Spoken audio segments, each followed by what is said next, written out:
Before we begin tonight's meeting, I would like to pull item X and vote that on separate. Ohio School Board Association, OSBA Legal Aid Fund, because that's all one thing, right, Joyce? No, those are two different things. Also, those are two Actually, there are four different things. four on different there. items. So I'd like to vote on that as four separate items instead of lumping it all together with item X, just because I'd like to do some further discussion with OSBA, our membership. So if we could have a motion to take X and have it separate into four separate items for voting. Have a motion? So moved. Thank you. Second? Second. So yeah, letter X, making four separate voting on each membership. Each topic there, I see it now. Before we get started, so good evening, welcome to Norwalk City School Board Organizational Meeting, Tuesday, January 10th, 2023, 6:32 now. Roll call, please. Mrs. Crawford? Here. Mr. Moore? Here. Mr. Norris? Here. Mr. Ritzenthaler? Here. Mrs. Wick? Here. We need adoption of the agenda. Second, So moved. roll call. Mrs. Crawford? Here. Mr. Yes. Norris? Yes. Still here. Mr. Moore? Yes. Mr. Ritzenthaler? Yes. Mrs. Wick? Yes. Nomination and election of board president. I'd like to nominate Mr. Richard Taylor for president.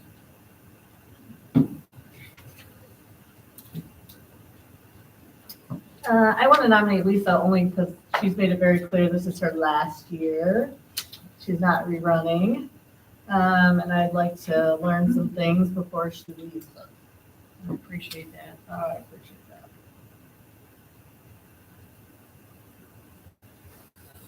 Are there any other nominations?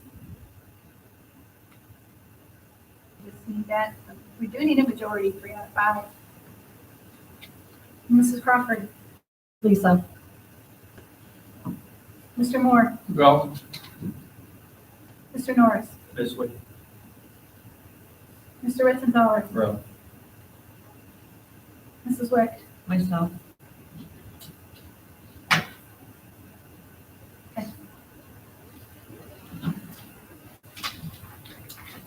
Item D, nomination and election of board vice president. I'd like to nominate Allison Crawford. Nominate one more.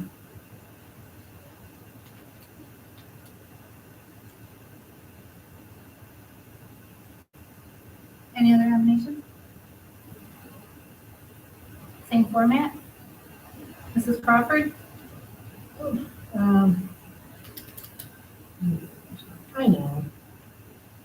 To me, I don't care about, I know we're equal 5, so I don't really mind. I just want to learn this side of it. Like the agenda, the side I don't know. So I guess I'm going to vote for myself only because I believe Dwayne has had that experience, I believe, so. Mr. Moore? Myself. Mr. Norris? Ms. Crawford. Mr. Ritzenthaler? Dwayne. Mrs. Wick? Allison.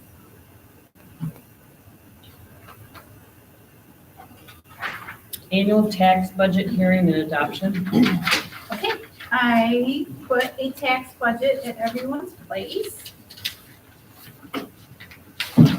The tax budget is the first step in the budgetary process for our next fiscal year, which is hard to believe, but FY '24. We just got into '23, but in July, we'll be starting the fiscal year '24. So we prepare an estimate of the revenues and expenditures so that the County Budget Commission can certify our tax revenues and prepare our official certificate of resources for the start of the year. The certificate gets amended throughout the year as we have new funds or updated amounts. This is actually considered an alternative tax budget, which is necessary so the auditor has the information to make the certificate. So when you look at it, the first 2 pages are just directions and information. And then you go to Schedule 1. Schedule 1 is the list of tax levies. You can see there's different kinds. We have operating, we have permanent improvement, we have a building levy. The older ones from 1976, 77, 87, those are all continuing levies. They continue for an indefinite amount of time. Our emergency levy, the last time, it originally was a 5-year, last time we passed it as a 10-year. Then we have our permanent improvement, which had always been a 5-year one. The last time it was passed, it went to continuing. And then we have our bond retirement levy, which will be coming off in 2025. It had been for 28 years. It got shortened. It actually won't be on for 2025 because there's money in the bond fund, so we won't have an actual tax payment. Taxpayers won't be paying on it in 2025 because that's the final payment, which we'll see when we get to the final schedule. And then it's the maximum rate that's authorized, which isn't always the rate that you actually pay because there's the rollback as valuations increase. So your next Schedule 2, these are all of the funds that receive tax money. You have the general fund, the 001, permanent improvement fund 003, and the bond retirement 002. I don't know why they put them out of order. You think bond retirement would be in the middle, but that's the way it goes, 01, 03, and 02. So the tables are all the same in each one. The first column is last year's fiscal year data, so that's actual data. Then we have this year, which is the estimate. Then we have next year, which is split into 2 parts, 6 months, and then the final, which is only half of a year. So if you look at that, you'll see when you look at the actual, that's what actually happened last year. This year, it's our, it matches up to our forecast. So if you were to compare the top 01, it would match our forecast. Permanent improvement matches our appropriations as far as what we expect to both receive and expend. And then the bond retirement goes right off of our debt service schedule. So you'll see in 25, we do have that final payment in FY 25, but it won't actually be collected because we have it already in our bond retirement fund because taxes are always in arrears. And then on the final one, the last page, that's Schedule 3.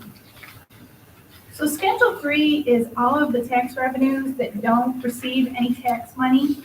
So these are funds, our student activities, our athletics, any of our grant funds, the food service fund, everything that's not tax supported. And we have to give this information to the auditor so that he can put it on our certificate.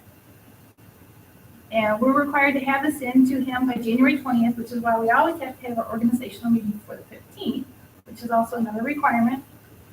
And then he will certify this and he will give us our rates, which you will be certifying again in March. That's all there is to the tax budget. Any questions?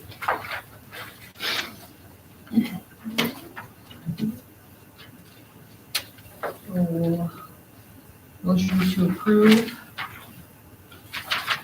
So moved. Second? Second. Roll call? Mr. Norris? Yes. Mrs. Crawford? Yes. Mr. Moore? Yes. Mr. Ritzenthaler? Yes. Mrs. Wick? Yes. Item F, ratify the proposed schedule for regular school board meetings. Did anybody have any conflicts or anything, any changes to those dates that were listed? I didn't see any. What about the time? Did you guys, Is the time where it's at good, or do you guys want to go like a half hour earlier? What time is that? 6:30. We're at 7 right now. 7 now. 6:30. Doesn't make a difference to me. I'm good. Good at what? 6:30, 6:30, 7 o'clock, whatever's good for you. I don't know if you want to go earlier, because we always ended up at 9 o'clock. oh, 6:30, if ever that works for everybody. So are we getting a motion then to have this year's 2023 calendar meetings? at Are you guys 6:30? okay with 6:30? Yes. I mean, Is that- It's it's a gonna long day for you no matter what. I mean, I would love that. That's Wait, fine. Okay, we'll put that in. We'll include it. So 6:30? Mhm. Just let everybody know out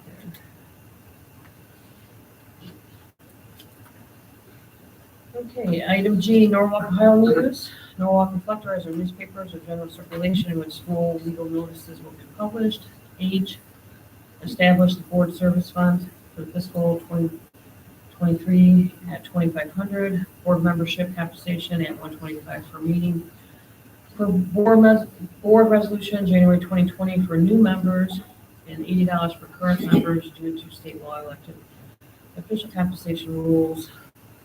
J, appoint a board member to serve as trustee for endowment fund for Norwalk City Schools to represent Norwalk City School District Board of Education.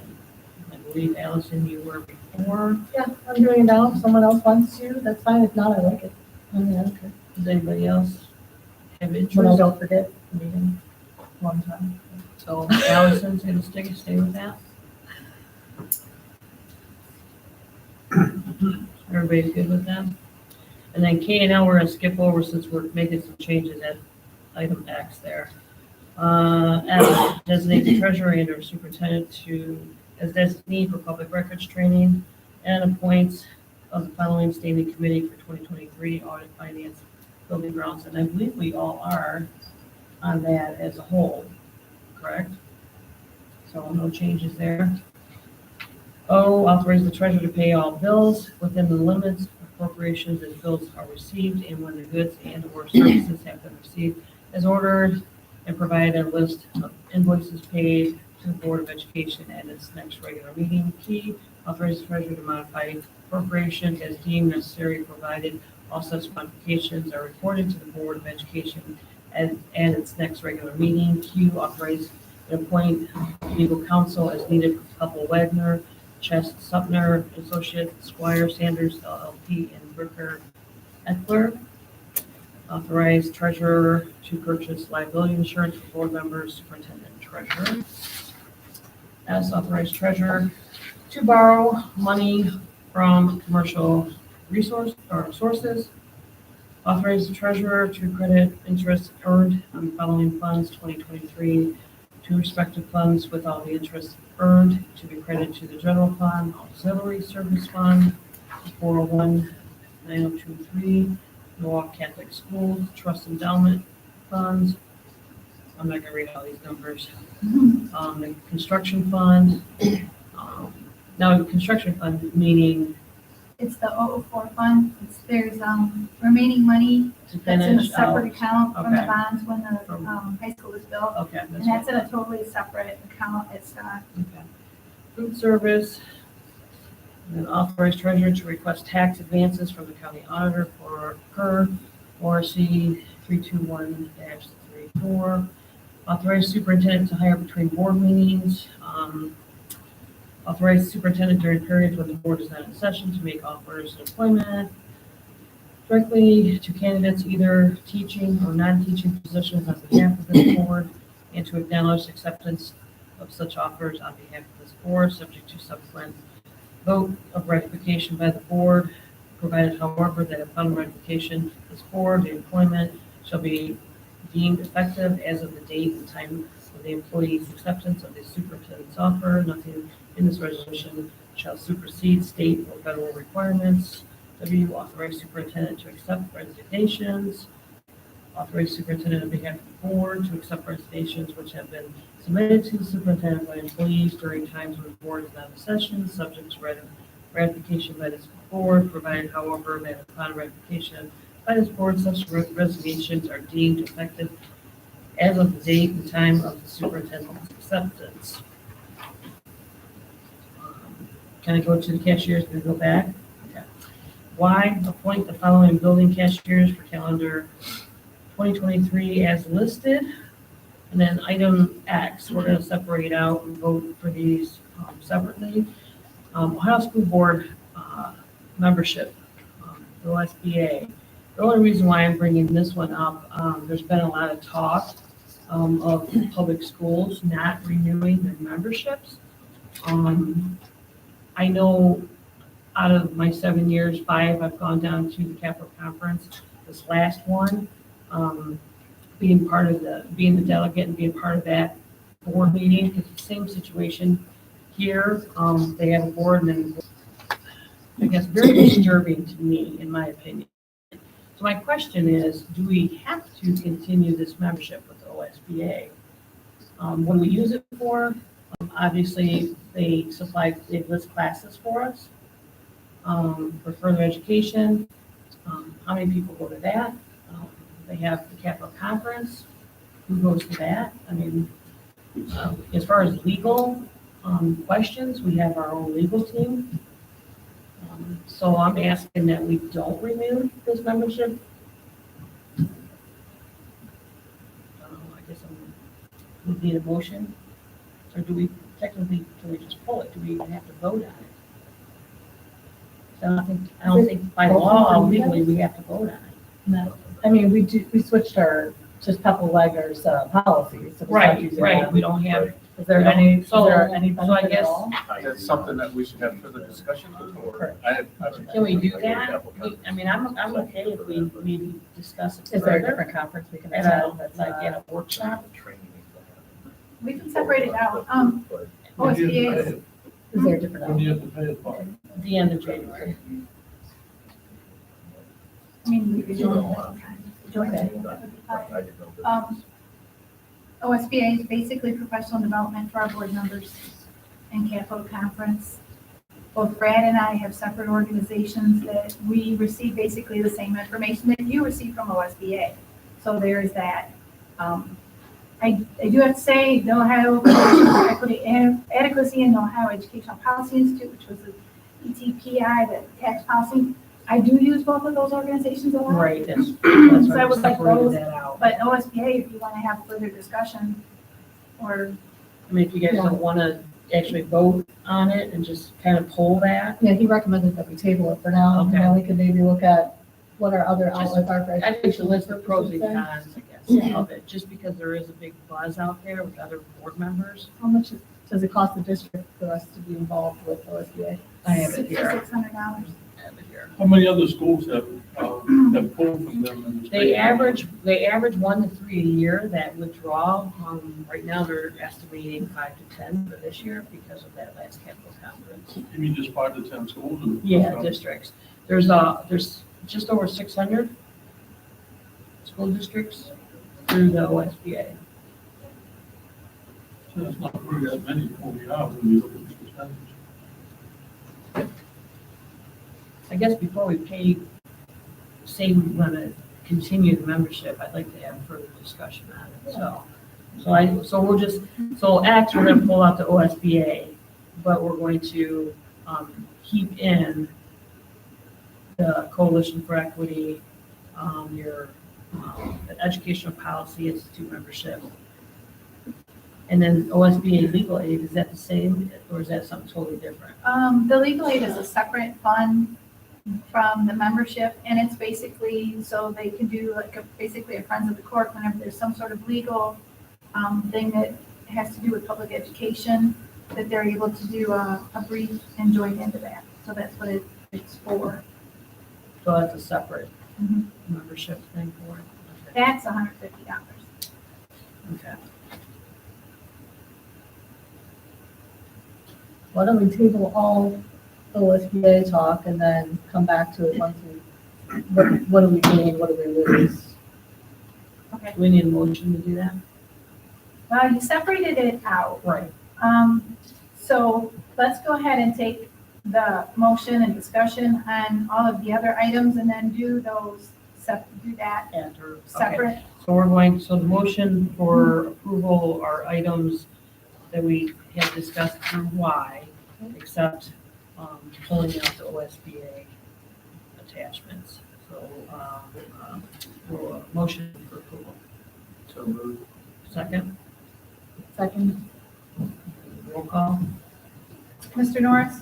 Yes. Mrs. Crawford? yes. Mr. Moore? Yes, Mr. Ritzenthaler? Yes. Mrs. Wick? Yes. And then you want to just do the OSBA, does would somebody like to make a motion Motion to to table that? table it. Yes. Okay. Second, Oh, I second. roll call? Mrs. Crawford? Yes. Mr. Norris? Yes. Mr. Moore? yes. Mr. Ritzenthaler? Yes. Mrs. Wick? Yes. Motion for adjournment. So moved. Second, Second, roll call? Mr. Moore? Yes. Mrs. Crawford? yes. Mr. Norris? Yes. Mr. Ritzenthaler? Yes. Mrs. Wick? Yes. All right, so now we are on to records retention meeting. But you guys can sit back and relax, and that's Joyce, Brad, and myself. Okay, So opening of records commission meeting at what, 6:52? Do I need to read that? So Highland High School, oh, you don't need to read all that. thank you. Basically, this is a requirement that we have a records commission meeting at least once a year, and it's best for us to have it in January when we have our organizational meeting, so this is what we are doing. We normally, over the summer, is when we dispose of, we have an approved records retention schedule, which is approved by the Auditor of State, the Ohio Historical Society, and we dispose of records on that according to the guideline in the summer. We didn't do quite as many this year because we were a little busy with the school supplies. We were ordering and sorting school supplies, so we didn't quite get all of our records disposed of this year. But it's something that we're ongoing with. We do use a local, actually it's CLI that comes and does our records disposal. We had a big one a couple of years back where we actually had to have the truck come and haul everything away, but we try to just keep up on it every year. As the auditors come in, then once records are audited, then they come off. And other than that, we don't really have much to say about the records commission this year. It's just kind of a formality. If there's any questions, I don't have any, do you have anything? okay, thanks. We will adjourn Okay, thank you. 6:53. All right, Wow. all right, okay. Fastest meeting. Well, for that. And then we're gonna be tempted here by the smells. And if you get a chance to look at the nutritional thing in there, it showed that they had new pizza ovens, so I'm assuming that's why there's pizza. So you can relax until we start at 7:00.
Office of Education, regular meeting Tuesday, January 10th, 2023, 7 o'clock PM. Roll call, please. Mrs. Crawford, Here. Mr. Moore, Here. Mr. Norris, Here. Mr. Ritzenhour, Here. Mrs. Wick. Here, would you stand for the Pledge of Allegiance? Pledge allegiance to the flag of the United States of America and to the republic for which it stands, one nation, under God, indivisible, with liberty and justice for all.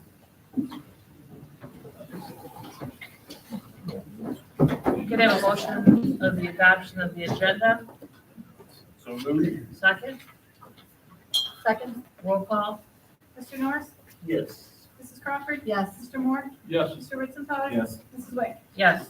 Recognition, educational spotlight, Mr. Kruger. Yes, it's always a fun school board meeting when we have faces in the crowd as to why we're in the business. So thank you for all being here. Many recognitions happening tonight. So we're going to start with our 5th grade academic challenge team. So I'm going to do the handoff here to our wonderful advisors.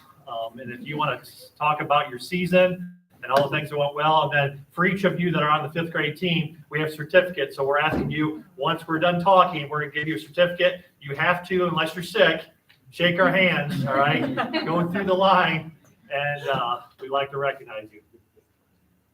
Yeah, come on up. And the media would like to take a nice clean picture too, so we might have to squeeze together once we're finished. Their teacher voices, yeah. All day, you know. We are the 5th and 6th grade academic challenge advisors. My name is Stephanie Riggs. I'm Allison Crooks, and I've been doing this for 5 years now, and this is my second year. Yep. So we have 2 teams, a 5th and a 6th grade team. Our 5th grade team did really well this year. In the Huron County one, they got first out of 4 teams, and then we continued our practice until December to our Quad County against other counties, Huron, Erie, Sandusky, and Ottawa County. There was a really tough match for them. We were up neck and neck with the person, with Margaretta that won the whole time, but they did a great job. We were really proud of them. They practiced really hard, and we know next year they'll do great things as well. And it takes a lot of work and time and effort and dedication, and these 5 students did all of everything that we've expected and asked of them, plus some. So we're really thankful and excited that we got invited here tonight to acknowledge their hard work, because they definitely have earned it. Yes, So, for sure. do you want us to call them down Yeah, then? sure. Okay. So we have Blaj Slaljak. We have Drubin Watts. We have Jesse Chappell, Melena Sullivan, and Krista Bergman. I'll let you get them in order as they come.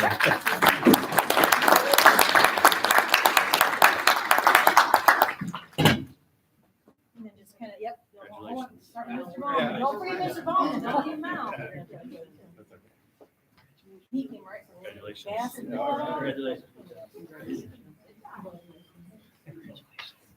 Congratulations. Nice job. And then they're gonna want to get a nice picture.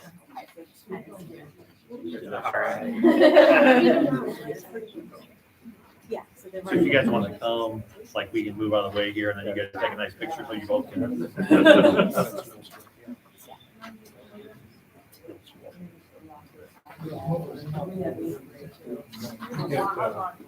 Where would you like us? Get Bergman, Sullivan, Okay. Sella, Lot.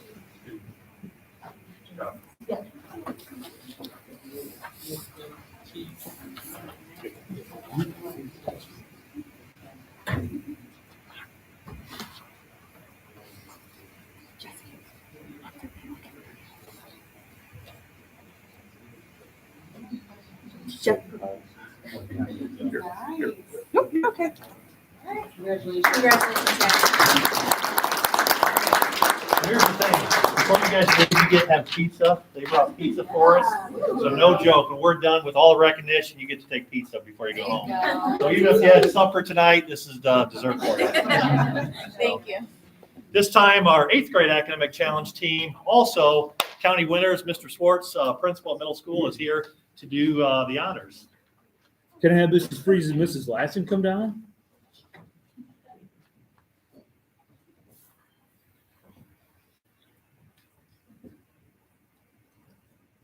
Mrs. Freeze and Mrs. Lassen are our coaches. I'm calling our 8th grade team the Small But Mighty. We're only 5 members of the team, and unfortunately, 3 of them could be here tonight. 2 of them could not make it. They finished first place in the Huron County League. It was a close one. We're going to brag a little bit. We beat St. Paul, and it was a close match in order to win. So we're the city champs and the county champs. Okay. So I want to bring down our members of our team that are here tonight: Isaac Bone, Leland Ramsey, and Bo Riley. Well, they'll get 2 certificates tonight. They'll get a certificate from the Huron County and from our Board of Education. They finished 3rd in the Champion of Champions, and like I said, won the city and won the county.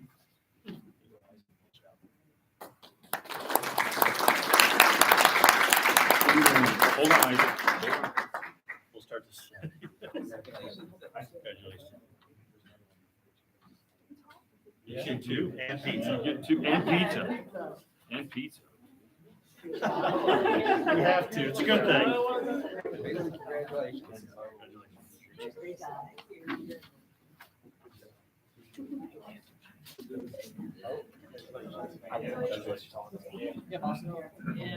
You guys going?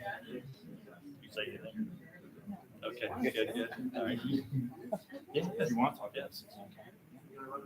Okay, so this is Lassen and myself. Sorry, I don't have my voice very well. We unfortunately did not have enough interest for 7th grade. So those students that are moving forward to the middle school next year, 7th grade, try out for academic challenge. We had 5 students on the 8th grade team, and they worked really, really hard. The county match was very early this year, beginning of October. So we were practicing 2 days a week after school. A lot of them were in sports at the same time. So juggling that commitment was a big undertaking for them, and they did a really nice job. Worked really hard every day, did everything. A lot of outside work went into it, reading a book, doing extra research on certain topics. So, finishing 1st in the county and then 3rd in the Champion of Champions is awesome. And we couldn't be more proud, and hopefully we will hear about them in high school. So, yeah, that's the beauty of this, to have, we have the strength at Main Street, strength here at middle school, and Mrs. Farmer, who's the advisor at Norwalk High School, she's very much excited, looking for you, 5th graders, you 8th graders, to come up and continue, because that's important. We want those, you enjoying it, and the winning ways is not a bad piece of that either. So if we could have a picture here like we had before with the 5th grade.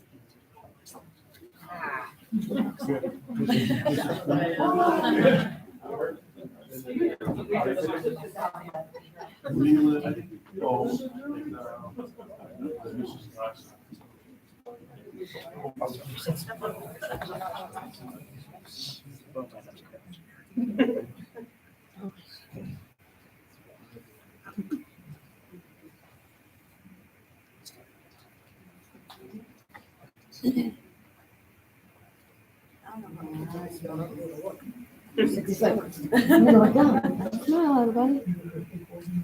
As long as you're smiling, you can look anywhere. You 2 guys will get pizza here after our last recognition here.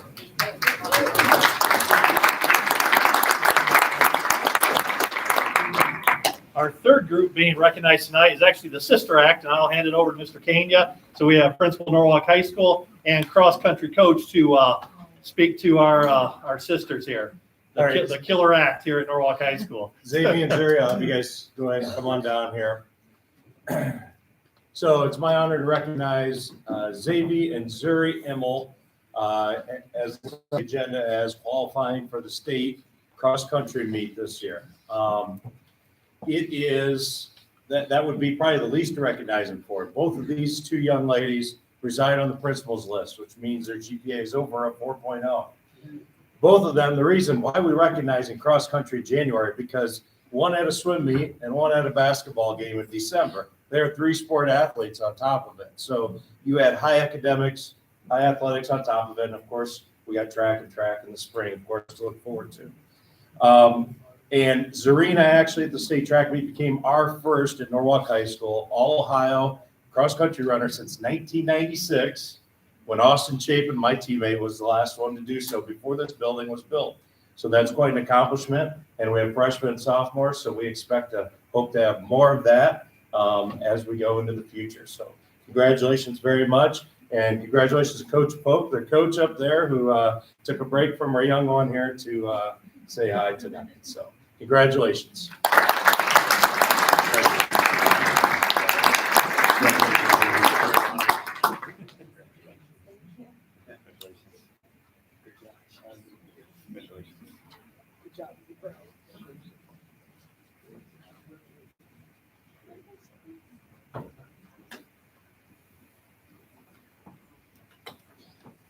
Very excited with Zuri and Zavy. We have a strong group of female athletes coming up, so very excited. Watching those two run at state gave you chills. I expect to see teams down there. So, you know, my history with Norwalk, I've been down there before with one individual, a guy running, a girl running. It'd be impressive to get a team. No pressure there, but we have runners and we have that. We definitely have that rolling right now. So very exciting. So. Cross country and running in Norwalk is looking up for sure. So congratulations, ladies. Pizza for all, or you want to do? Okay, you want to do pizza now? All right, pizza time.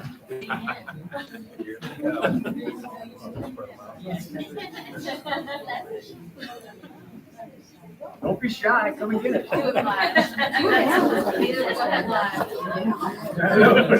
That you won't touch, will you? He's like,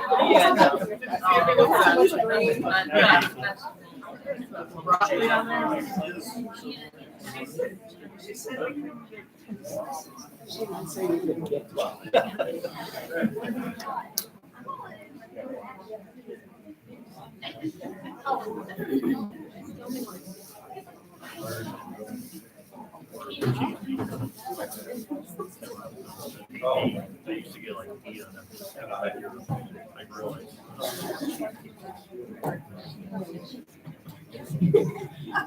You've got an on me.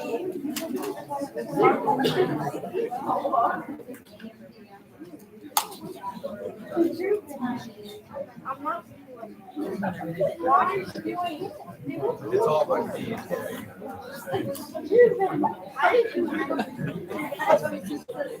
Mold over pizza.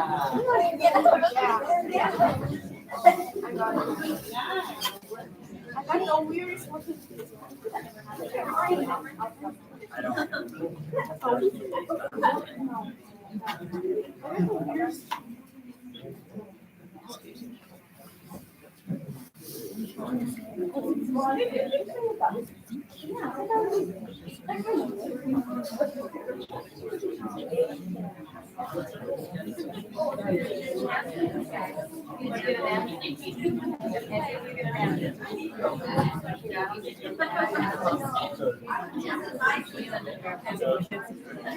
Hey guys, vegetable pizza hasn't been touched yet.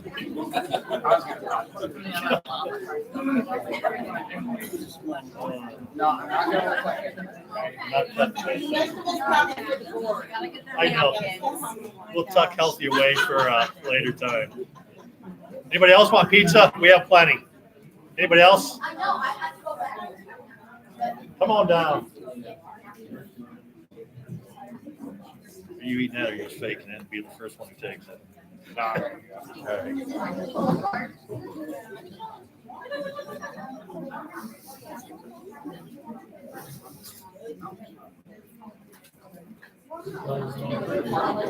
It's actually us. We just want to.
Last call on pizza? Okay. Public participation. Each person who wishes to address the school board will be asked to give his or her name and address. Remarks should be limited to 3 minutes in length. If after everyone who wishes to do so has had an opportunity to speak, additional comments can be made up to a total allotted time of 30 minutes. Anyone? Okay. Recognition for school board members. Yes, I will be giving you a certificate. I won't tell you what the letters are on the certificate, but thank you for your OSBA. Oh. So OSBA certificate, so you probably can do the math. We're gonna have to One say that. certificate based on what our treasurer said on finances, but I will hand it to each of you and thank you for your service on Norwalk State School District Board. Bringing your interests and talents and having diversity is very critical on any board, and that's what this group. They got fancy picture. Thank That's what our membership is. So yes, go ahead. Mrs. Epon. I want to thank you too. I can't stress how important public education is. And I'm just really glad that all of you want to sacrifice your time and your effort to do this. It's very important. You all bring your own perspective to the board, and I know that each one of you does the best that you can do for our students, our staff, our community. And I really appreciate that, and I appreciate your time and effort. And public education is really important. If we didn't have people like you willing to step up, we would not be here. So I just want to thank you for that. Thank you.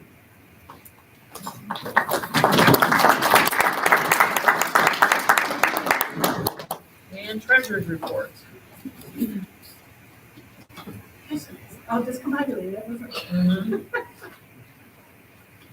Okay. So we have the minutes from December 13th for you to approve. Those were sent out. We have the financial reports. There wasn't too much in December. It was a pretty quiet month. We didn't have any major new items. We did, part of the legislation that Governor DeWine signed changed that, the economic disadvantage phase-in, so we're looking to be able to receive a little bit more funds from that. So that should be coming hopefully during the January, February payments. Our transportation amount, they updated that. We are receiving a little bit more transportation funds, so that's a good thing too. But we didn't really have too much for December. I do need to know, for the audit committee, if you would like to have an entrance. Oh, we had it. Didn't we meet at the entrance? We didn't meet at the exit, But right? at the exit is Or did we do, well, oh, I didn't make it to the exit, but we were at the entry, right? You and I, Right. because we were newer. And I think you were Ralph. Oh, yeah, that's right. At the entry. That's You right. don't even have to all do it. I mean, if one of you wants to come, we'll set it up. We do have a new audit manager this year. It's Kula Matthews. I'm not sure she's been here before. I've worked with her before, but I'm not sure she's been involved before. They change auditors every so often, so don't get too comfortable with them. But if you would like that, let me know and I'll set it up with it. They have already started. You'll be contacted by them. I'll ask you some questions along the way. But if anyone's interested, let me know about that. I did the exit this last time, so I'd like to do that one, but for the start, I don't need to do the beginning one. Okay. For me personally, so I don't know about you guys. I think I'm good with it. I've done exit, so I guess I can do an entrance one if it's not going to be travel to schedule something for me to come. Just mornings. Okay, I'll go ahead and set that up. Yeah, that'll be good. Okay. And then the final item we have is just to reapprove the MOU with the OT Union. It's the same one that we had. There was a date in there that actually referenced a different part that had to do with the same section, and OT asked that we remove it. They were afraid it would conflict with the other language, so we just asked that we take it off. And on a side note, I'm sure you've seen all the commercials on TV and the radio about the sports betting, and yeah. It's The funds, the tax on that is, the profits on it is to go to schools towards K-12 academics and extracurriculars. You're talking about the pull tabs. No, Yeah? this is No, just everything. You Oh, bet on no, sports teams I like haven't seen that. the Browns. You don't do that. Don't bet on the Browns. And it's just I mean, I love the Browns, but you don't bet All on these them. new things out there. You look at all the others. Yeah. That's why you should bet on the Is there a Browns. result because of all these new apps that are? Right, it's apps and, right, and it's looking to generate quite a bit of money. Unfortunately, I'm afraid it's gonna, well, it will go directly to the state, which is what our lottery money does. It goes directly to the state, and then the state has to appropriate that out to schools. And unfortunately, what tends to happen is then the state reduces what they would do in their regular foundation funding. So I do wish they would have done a little bit different, where it came directly to the schools, like the casino revenue does. The casino revenue, we receive around $150,000 a year directly, so it's not a reduction from the state. But just in case you're wondering how that's gonna work, we haven't really heard anything yet how they're gonna do it. So once we do, I'll let you know. But I know that's kind of a big thing out there is this court. That's all I have on this. Okay. Motion for approval for treasurer reports, items A1 through 3. So moved. Second, Second. any discussion? Roll call? Mr. North, Yes. Mrs. Crawford, Yes. Mr. Moore, Yes. Mr. Ritzenthaler, Yes. Mrs. Wick. Yes. Personnel. Yes, items for approval, resignation, Paul Lukek, she is educational assistant. Some of you may know her, she's actually a realtor as well, so very busy doing that. So having a full-time position with Norwalk City School District, not able to do. However, I will condense her. She is listed 2 more times within the personnel segment, classified sub, and then also as a volunteer. So she does, not as a full-time position, but she's still gonna volunteer. So she very much likes working in our district, wants to continue that, but obviously, someone can pick and choose based on the days that work for her, and she wants to continue actually with the students she has served. So that's why her name is listed 3 times. Ms. Weisenberger as a cook helper, resignation there as well. Employment, that is a simple correction. Anthony Rourke, he's our bus mechanic. He was hired in at a set price, and step 4, which was previously hired at, was not the price that was given to him. So that's a simple correction. He's actually step 5, knowing this is a new position within the MMA contract. Special contracts for Norwalk High School. We have a new assistant coach for softball listed there, Brandon Vyak. We have 2 track coaches, Bryce, who's been a long-term learning loss sub at Norwalk High School. He's going to be an assistant coach, and then Tracy Summers, who you've seen her name before, you know her well. She was a volunteer. She's actually going to be a paid position now as a track coach. So that is all I have for personnel. Okay. Motion for approval for personnel items A1 through 5. Second, Second. any discussion? Roll call? Mrs. Crawford, Yes. Mr. North, Yes. Mr. Moore, Yes. Mr. Ritzenthaler, Yes. Mrs. Wick. Yes. Superintendent's reports. Yes, 8 items for approval. We have 6 administrators that, if they so choose, can meet with you and have a discussion about their contract. So some of those are director positions, some are principal, and we have our athletic director there. So it's basically given me notification that I can write to those 6 administrators saying that your contract is up, you have the right, if you wish, to meet with the Board of Education. So that's just moving forward with that part. So this is a large year for that. Last year we only had 2. This year we have 6. So that's just a cycle based on their contracts. And then, so the big part of this meeting tonight is the presentation on how we're going to use our ESSER funds, and our timing is excellent. So we are actually going to start our presentation with our treasurer, who's going to talk about kind of historically what we've done, how we've used this money in this time, and then we're going to go into, looking ahead, how we're going to use the monies that are available to us.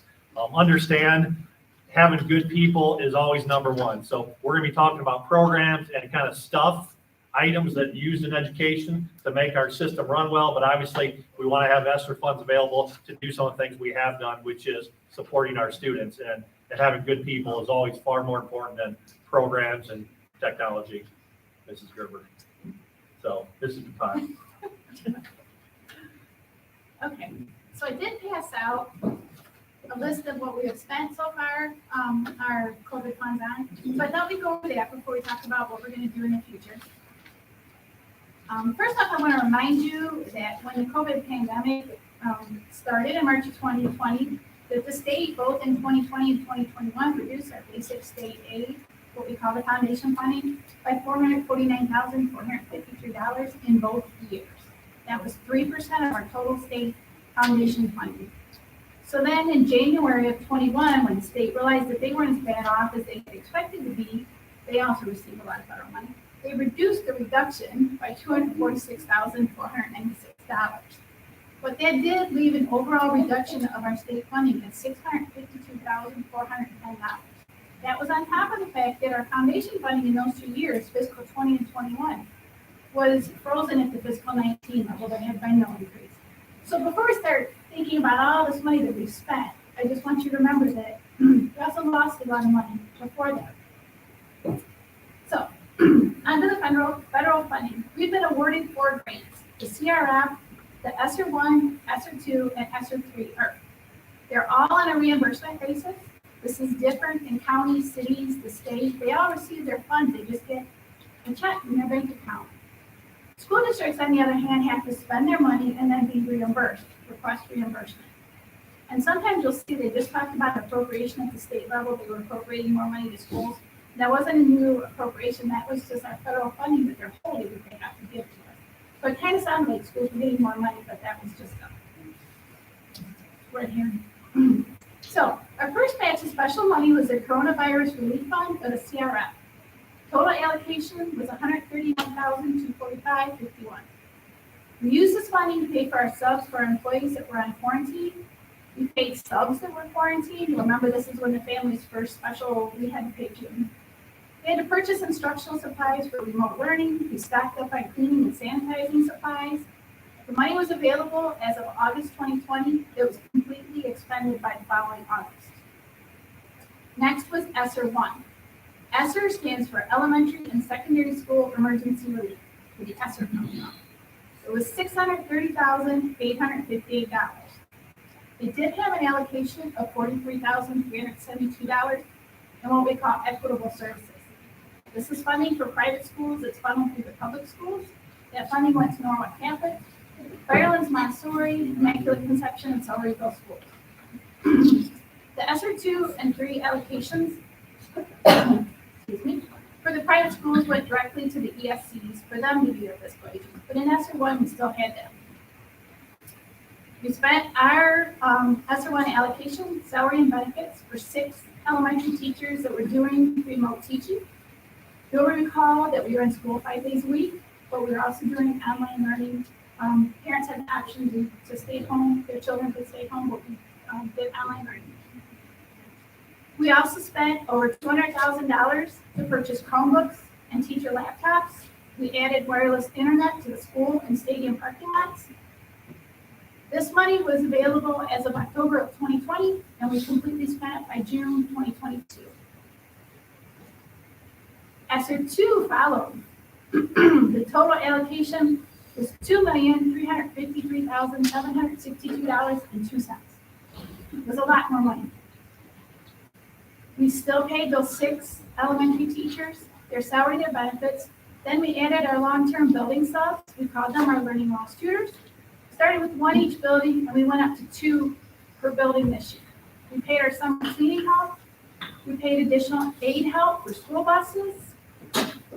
In August 20 of 2021 and 22, we paid our staff either a stipend of $700 or $1,000. That was depending on whether they were full or part-time. We reimbursed the food service fund for the additional staff that we needed to make the take-home meals and do the extra lunch period. We reimbursed background checks for substitute employees to the tune of $2,011. We purchased school supplies for parents that they normally provide. That was just under $90,000, which was slightly off from my estimate of $70,000. But we do have a stockpile of certain items still at the central office in the gym. We also purchased big bottles of water so employees and students didn't have to use the drinking fountains. We paid for software and fees so parents and those attending athletic events could pay online. So we reduced the cash that was in the building and people were coming into the building to pay cash. We continued the Leader in Me program for elementary students. That was over $75,000. We bought more teacher laptops. We bought Clever Touches. We bought Chromebooks, and we bought new curriculum and online software. and we spent it. That money, ESSER two, has been completely spent as of December. We still have a little bit encumbered. We're waiting for the bills to come in, but that one's completely spent. And finally, we have ESSER three, which is ESSER three, or our American Rescue Plan. Our allocation for this is $5,272,855.26. So these funds are available until September of 2024. But that means it has to be ordered, received, paid for, and reimbursed by the state by September 2024. So we can't be ordering things in June and thinking we're going to be able to hit the deadline, because that's the end. We do hope to use this for our stipends for our staff that we have going forward, because it's for accrued wages prior, so that should work out. So with this, we're still paying the 6 elementary teachers, the learning loss tutors, the summer clean, but now we've added 2 literacy coordinators, the literacy program tutors at Pleasant, and additional guidance counselor. We have continued to purchase instructional technology and supplies. We've purchased online software, and we've done curriculum. So as of the end of December 2022, we have spent $1,094,453 of the ESSER three grant. That leaves us a current balance of $4,178,311. I would like us, as Brad said, to continue the current employees that we're paying from the ESSER, and for the next school year, at a minimum, to continue the 6 elementary teachers and the staff stipends. If we keep staffing as it is and do school supplies again for parents next year, which I estimated around $100,000 with inflation and the fact that I feel like if we're buying it, our teachers may increase what they're requesting. That leaves just over $1.8 million to spend. So that's where we spent it, and now we're going to hear where we're going to spend the rest of it. So I'm going to talk about some of the non-people parts, but the things I'm going to talk about are necessities in terms of helping our people do their jobs better and more effectively on a daily basis here.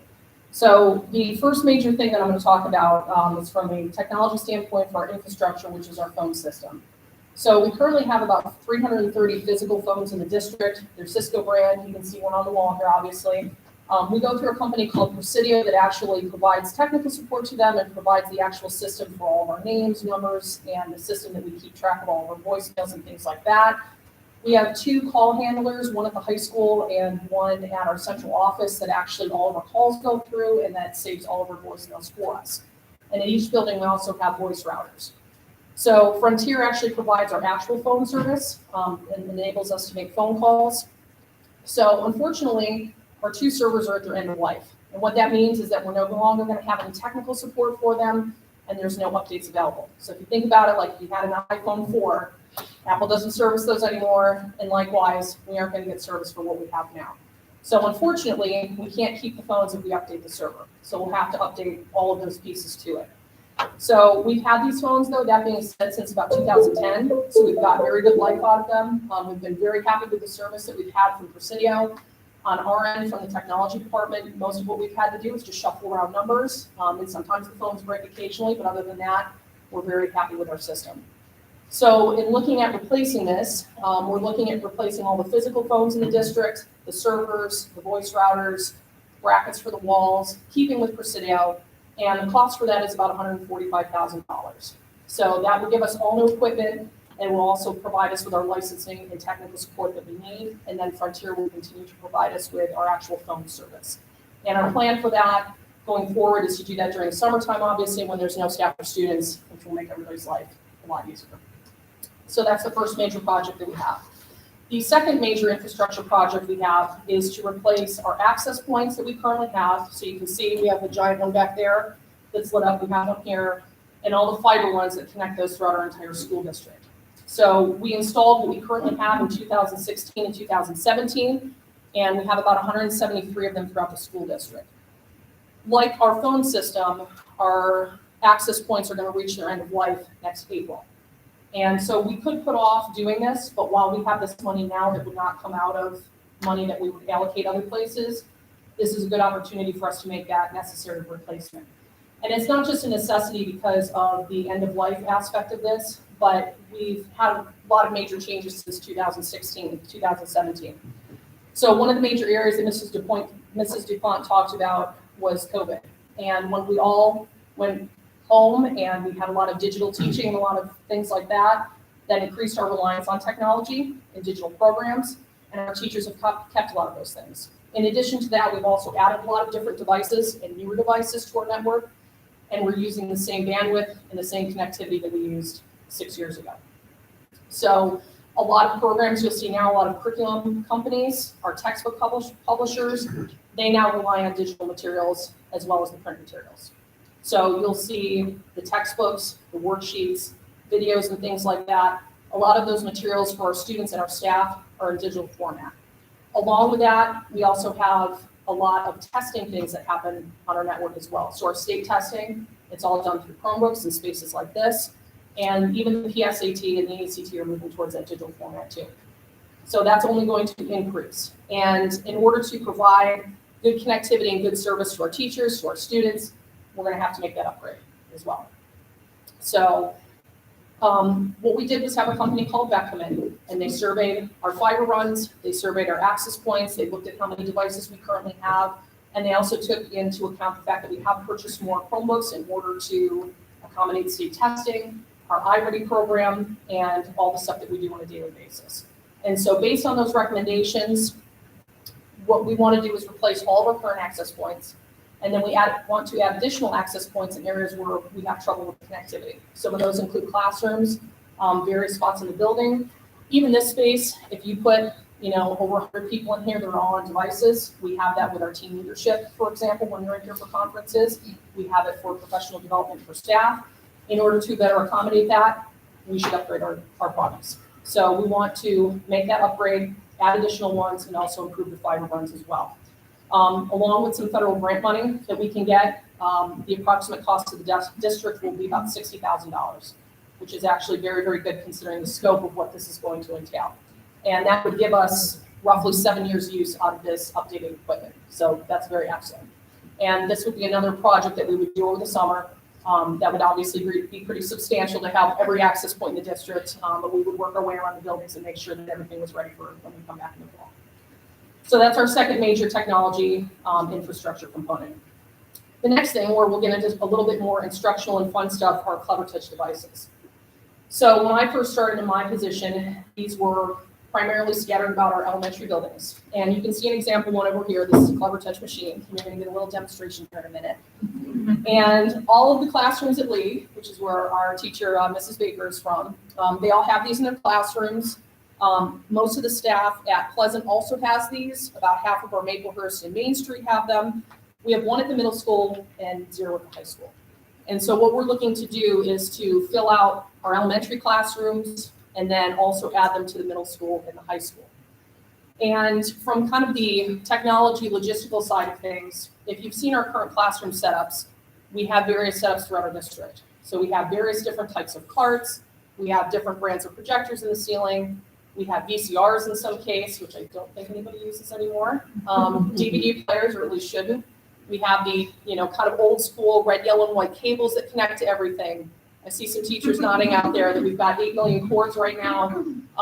We go with kind of the budget speakers for videos, and sometimes those don't work super well, even though they're cost effective. And it does function. So we do have functioning classrooms and things like that, but we looked at how could we make this better, not only for our teachers to actually function, but then make it more engaging for staff. And so this Clevertouch is going to provide that.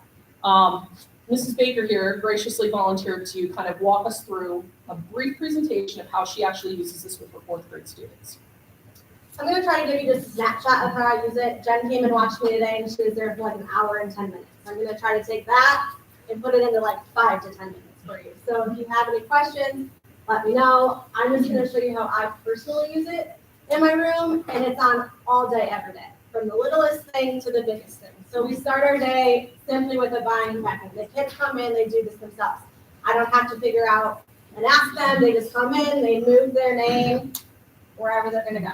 And then I can easily see, just by looking at it quick, even before the pledge comes on, and put it into progress book.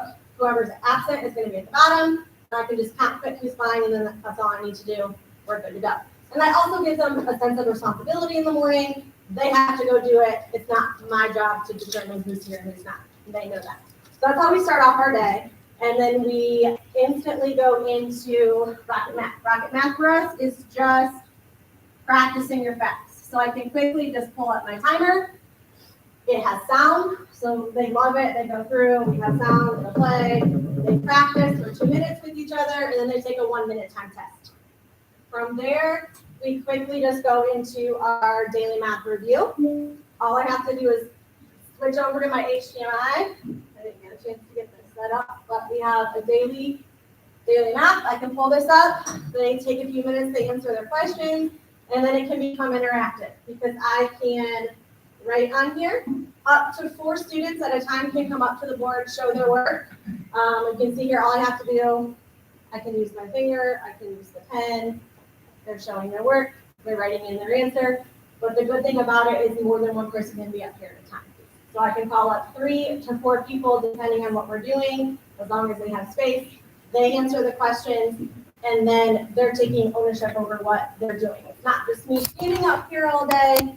They get to come up and they know how to use everything. If something's not working, they know how to switch it out. They know how to switch their colors. They know how to erase, all of that good stuff. From there, I'll go right into the lesson. And it's as simple as just swiping right back up, going back to my computer, and then making sure that I'm on the lesson that I want. So this was the lesson that we did today.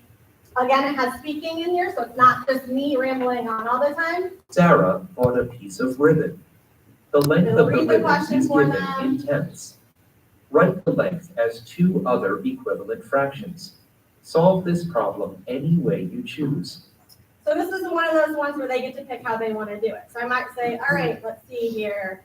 How about Nevaeh, come up, show me what you did. And she's going to take this and she's got to make sure that she clicks on, she wants to write. She'll say, I multiplied by 2. And then again, we can go ahead and say, okay, did someone else do it different? They can come up and they can show their work. And then we can do that as many times as we need to until we've exhausted all of the options. But again, they get to come up. It's not just me standing up here talking at them the whole time. Make sense?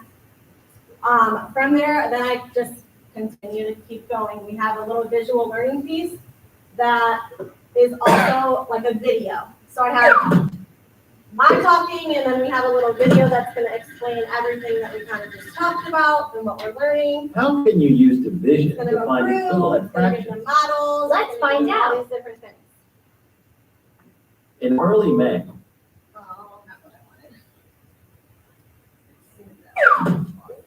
Okay, just wanted to pause that. So it goes through and it has these stopping points. So I used it today, we had whiteboards. At the stopping points, there's questions, there's opportunities for me to chime in, for them to chime in. They're gonna do their work on their whiteboard, they're gonna make sure they have it right. And then we go again, and we learn a little bit more, and it gives them another little video, or it gives them a model, or ask them a question, and then we stop and pause, we talk, we show our work. They can come up, they can write on this as well. Same thing, all I ever have to do is click on this little pencil, and go from there. Then we can go into some practice problems. Today we did a quick check. The thing that I like about the quick check is it's not just fill in the blank. So maybe not so much with the older kids, but the younger kids don't always know how to manipulate all of this stuff. And when we get to test time, they have to drag and drop. They have to fill in the blank. They have to select all that apply. And sometimes if you wait till testing time, it's just the week before and you're trying to show them all these tools, it's overwhelming for them. So being able to do this on a daily basis, for me, I feel like having that practice all year long is better than just, oh, let's learn these tools real quick before you take the test. Because here you can see it has a drag and drop. They have options they have to choose from. Some of them don't make sense at all. Some of them are the numbers that they need, but they have to drag it wherever they need it to go. And again, kids came up, they did a number at a time, and then we had to figure out on their whiteboards what the final answer was. Someone finally came up, gave us the final answer. So they have their drag and drop here. We go to the next question. Well, now we have a select all that apply. It's not just one answer fits all. They've got to figure out, what are the correct answers. Here, we have to make sure that we have options. So we have to hit the drop down, see what our options are. Sometimes it's just 2, sometimes it's more than that. But it gets them used to using this in a guided way until they're really good at it. And so by the time they take their test, it's not so much of, oh, I've never seen this before, what does this mean? And those just continue to go on. I mean, it's not just your traditional, oh, here's A, B, or C, what's the answer, or it's just an empty blank. A lot of different ways to interact with the kids. Any questions on that? Okay. From there, I also then can go back. I go to social studies usually after math, but that's just going right back to that Elmo. You can either put the book up there, you can also use Google Slides as well. But the good thing about that is they have, like, this is just a presentation that somebody did. So when they have their presentations, we can put it up here. They can come up, they can present. They don't have to touch my computer. They don't have to do anything. All they have to do is touch the screen to go to the next one, which I might not have it as. Aww. Why isn't it working? Well, like, the one thing. We had to have one technical difficulty. What? Yeah. That's it. One thing has to not great. But they just have to touch it in order to go. They don't have to do anything with my computer or anything like that. They can share it with me. I can have it pulled up. They go right up to the Clever Touch and they don't need anything else. They'll give their presentation and then they're done. Another good thing about it is there's a notebook. Just a plain whiteboard. And this would be good for like middle school, high school notes. So say you have a kid who's absent during the day and you went over a new concept or you were teaching something. You can put examples, just by writing on here. Maybe you wanted to write out sentences and take notes for a social studies class, or maybe you had a new math problem. Whatever it was, you can write on here and then you can save it as a document and say they were absent. You can post it in your classroom for them to see. Or have a lot of times kids who will come be out for like the whole week. They come pick up their work, but they don't know how to do any of it because they haven't been in class for lessons. You can take pictures of anything that you have here, post that in your classroom so that they have something to reference back to. Not that they might not need something else when they come back, but it just gives them a little bit of something to look at, not just trying to figure it out on their own or have their parents try to teach them. So for me, that's how I'm going to use it all day long. We just switch back and forth between my computer, the Elmo, videos, timers, and whatever it is. And I don't have to go anywhere. You don't have to go to your computer. You don't have to go back to your desk. It's all right here. And it's very interactive for the students to use as well. I think. Thank you, Mrs. Baker. And I was in her classroom for over an hour this morning, but it didn't take me that long to see how well she has this in hand. This is her daily routine. She knows exactly what she's doing, how to use it. Everything flowed really seamlessly, and the kids know exactly what to do. So that was really great to see. And I would encourage you, if you have the opportunity, I know everybody works. If you can get into classrooms, get into buildings sometimes and see some of this stuff, because it's different for me to come up here and say it, and it's a totally different experience to see it with a great teacher and kids in action. So thank you, Mrs. Baker. Appreciate it. So I have a question. do you have to do the software separate? The software is our math program. And I was just, so it just is seamless with the Clever Touch? Yes. Yes. Or let's go back to one. So the Envision, is that what you're talking about? So, Yeah, it's directly connected. So there's no, Yeah. the only fancy software is if you want to use it wirelessly, which you can do the exact same functions. And that's just a simple one app on your computer. And then you can see a little code up at the top there. You put the code in and then you can do exactly what she's been doing So directly connected. any of the schools could have their teaching materials on this. Yes, and They this don't is have not her something special personal, or, nope. okay. This is not her personal one. We pulled this actually out of League's library. And so Mr. Kish nicely let us borrow this. And so Mrs. Baker, anybody could go to any Clever Touch and do exactly what she just did now with no installation or anything like that. Can you explain further what the whiteboard is that the students are using? Is it just a like when they're doing their work, I yeah, mean, just a oh, plain is that all whiteboard it with a is? dry Okay. erase board. I So just sometimes wanted to I'll clarify have them do it on whiteboards, just, we're doing math. They have to erase a lot.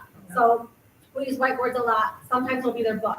But whatever, this could potentially follow along with everything that they have in their book.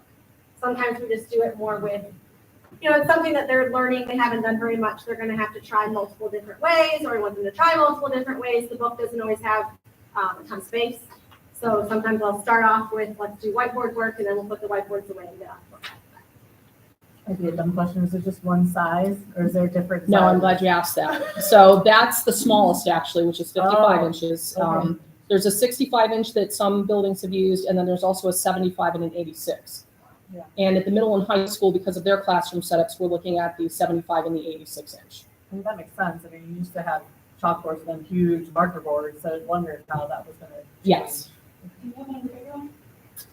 It is a little bit bigger than this. It's really old though. It's one of the first ones that was up, but it still runs great. So I thought we figured out it was like 8 or 9 years old, and it works. Uh-oh. That's fine. Let it go. Posters coming It works fine. I don't have any issues with it. It works just as well as this one does. So it's not like over 5 years it's gonna like crash and burn. It still works great. And it's So this would be every classroom then if we did this. Potentially, there are some classrooms logistically in the high school, like our science classrooms, where the screen set up in the wall space doesn't work for it necessarily. So our plan is right now is we ordered 2 of the largest size one, which is the 86 inch, and then 2 of the 75 inch, and we're going to put one of each in 2 middle school and 2 high school classrooms. Set them up, let teachers kind of come in and see how it would best work for them, and then make that determination as to how many classrooms we put it in, and go from there. Thank you. Thank you very much. So depending on the size, that would determine the cost. There's about an $800 or $900 difference between the sizes. And so if we're talking like the 75 inch ones, which is kind of what we're leaning towards in the middle of the high school, we could be looking at around $200,000, but that's talking every classroom. In addition to adding some of these smaller size ones to the elementary buildings, and then that number could creep up to like $260,000 if we went with the largest, which is the 86 inch. The brackets, it's basically the same bracket as you would put up TV, flat screen TV up on the wall. They're less than $200. This cart that it's on is about $1,300. It's not the most practical thing to have in your classroom. Yeah. So we actually kind of got rid of some of them and put them on the walls because it's much better. So we do have some that still travel like this, but for the most part, our plan would be to actually mount them on the walls using their brackets. The lifespan, probably at least 10 years out of these. Yeah, so. And warranties on them and. We have warranties on them for the first, I think, at least 3 years, where they would replace everything, but, and I think Mr. Vaughn, you can speak to this, how many problems have we really had with We the just had screens? one, and it was not actually with the Clever Touch, it was the, a USB port. Something was broken, or one of the cords, yeah, it was broken off inside, and we couldn't fix it. And could we insure them past that point, like with our insurance with what we have inside? So if somebody threw something in the classroom and shattered the screen or something like that, can we insure them past that point, do you think? That's a question, Joyce, I don't know if you're able to answer that or not. I mean, just. Okay, Good check. yeah. That was my concern when we talked about this, is, oh my gosh, somebody's gonna chuck something at this wonderful Yeah. $3,000 piece of equipment, but we've had these in kindergarten classrooms. They can speak to it, yeah. Yes. Where shoes are flying. So I think if kindergartners and first graders can handle that and not destroy them, I would hope that our high school kids and middle school kids would also treat them with respect, so. Just have 4 kids in my house that know that Okay, things get broken. I understand, that would definitely be a concern, All so. But overall, and the company markets them as being very durable, and they're gonna get usage every day with fingers and Yeah, stuff like right. that, and even tapping and things like that, so they've marketed these as being very high durability, specifically because they're for classrooms. So logistically, it does, clean up our classroom setups. We have functional projectors and things like this, but it does add a whole other dynamic to our classrooms. It's very, very easy for teachers and students to integrate. So that's the plan so far. The last area that I have, this is part of curriculum, but other major curriculum items that we're looking at right now. The biggest one right now is a new reading series potentially for our K-6 buildings. And right now we have multiple curriculums happening at different grade levels in different buildings. And so right now our plan is that we're going to explore different reading series, and we want to have something that's very foundationally strong and have a consistent one publisher across K through 6 if we can accomplish that. And so right now we're in the process, we've had our teachers review several different publishers. They've had the opportunity to review both the digital and the print materials, provide their feedback to that. And then next week on Tuesday, we're going to have 2 publishers come in and present to our staff, and then also present on our 2-hour delay in 2 weeks because we couldn't fit them all into one time slot with other trainings that we have going on. So after that, teachers again will have the opportunity to provide feedback, and we're going to work with our literacy committee, our coordinators, teacher reps from all the different buildings to sit down and discuss what the best decision for that would be going forward. Potentially that could be a couple $100,000 as well. And again, that's a combination of the print materials, but also the digital materials that go along with it. We want to continue to utilize the people part Again, all this technology is great, but our people are the most important assets that we have in our school district here, and our great teachers. So we have the learning loss tutors that we want to continue to utilize, our retired teachers assisting building aides with progress monitoring, small group, a lot of stuff revolving around literacy and data collection that we've worked on this year, and also our 2 literacy coordinators. We also want to continue to provide opportunities for our teachers for professional development. Dyslexia legislation has mandated some training for our younger grades and moving up the grades over the next couple of years. We want to continue to provide those opportunities to our teachers as well. And then our last item here is a kind of a sort of a tech thing, but this actually came from Mrs. Smith down at Pleasant. So it's called a book vending machine. And I have a short little video here. It is exactly what it sounds like. You're so good at that all the time. Well,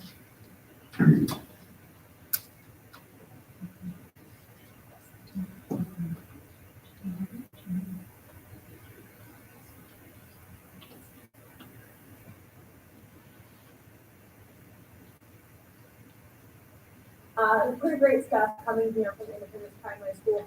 Coming up in the next hour, I'm going to dig into literacy rates here in Northeast Ohio and the work being done to improve them. For now, live in Independence, I'm Aisha News 5. This could be our second technical difficulty tonight.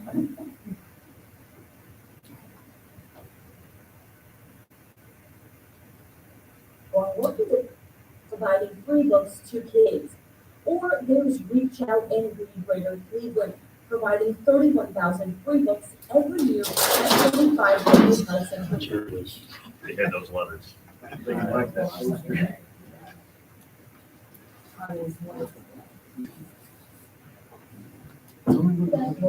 Literacy in Northeast Ohio. Schools around the area right now are doing their part to encourage kids to read after the pandemic created a major reading gap. Right now, 21% of adults in Cuyahoga County are considered functionally illiterate. 33% are near proficient level. So that means more than half are less than proficient. Meg Shaw live at Independence Primary School this morning, where students just got one cool gift bag to encourage them to pick up a book.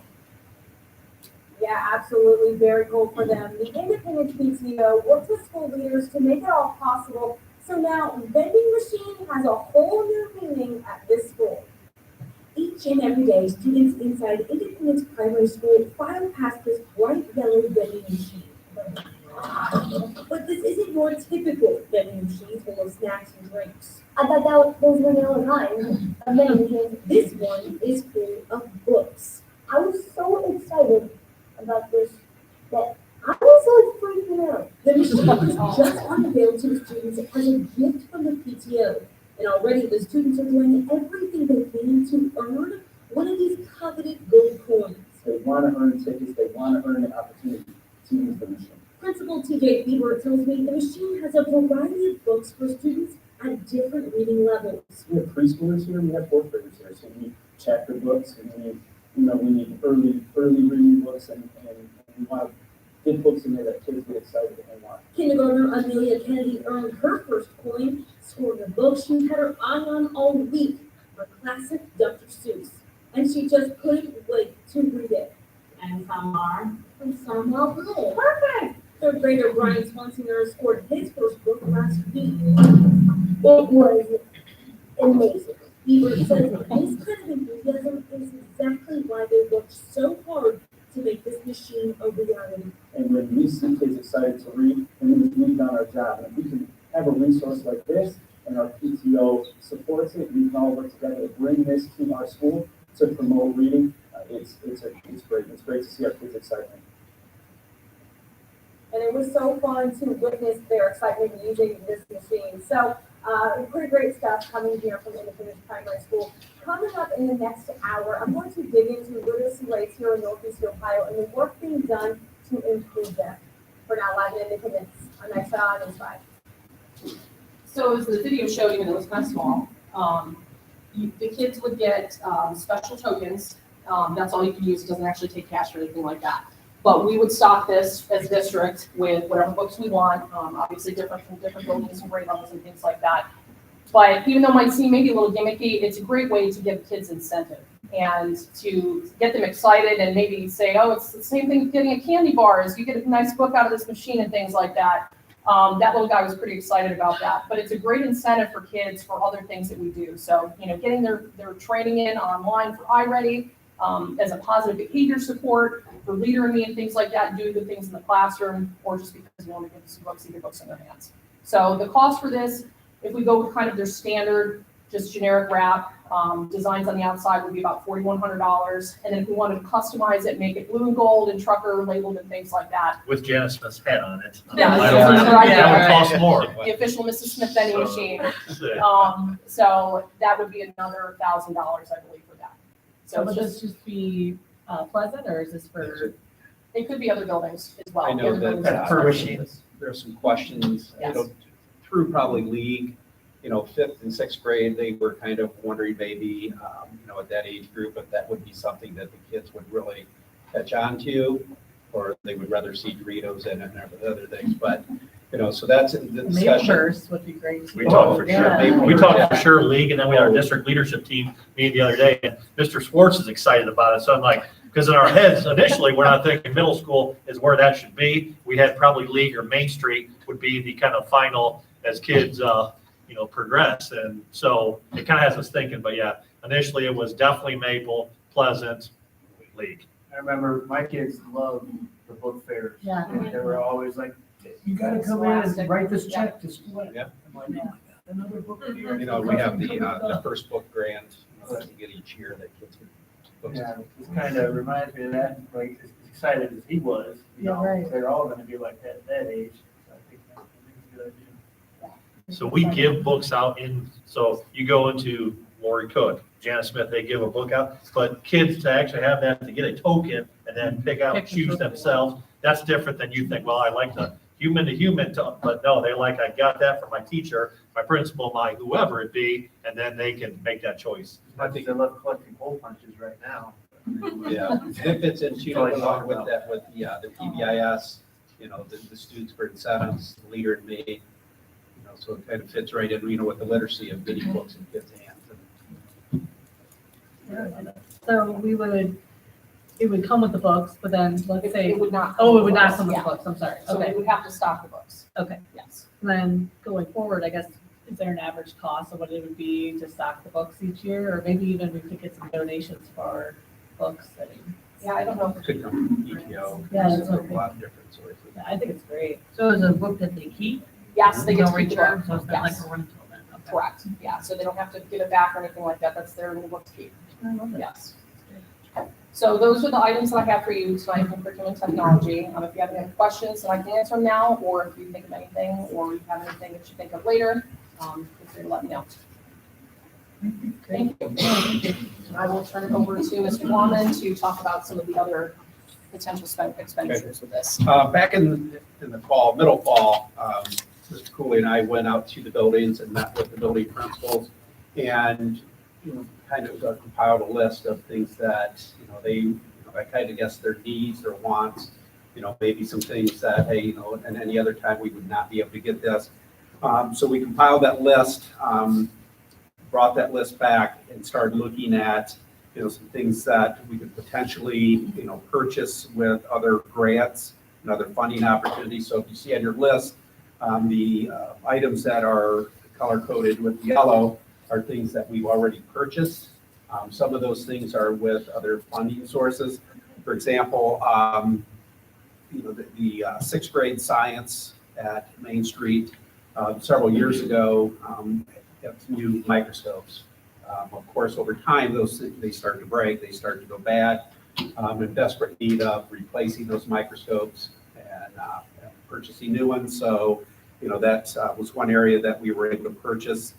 Sensory items at Maplehurst. The sensory items are extremely important. So purchased a lot of sensory items for Maplehurst through a different grant. At the Main Street, they are putting together a sensory room, so we were able to purchase the items for the sensory room.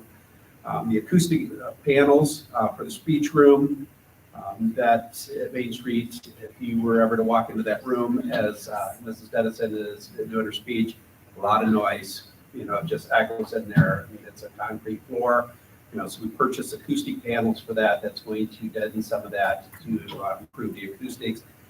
Just found out the other day that we received grant money to purchase 36 portable air purifiers that will be placed in the buildings. I think that's, even though they are, somewhat smaller. That's a right? grant on top of what? This is a separate grant that we got through the Bureau of Workers' Comp. So purchase those 36 air purifiers, new banded orchestra chairs for the middle school. We're able to purchase that from another funding source.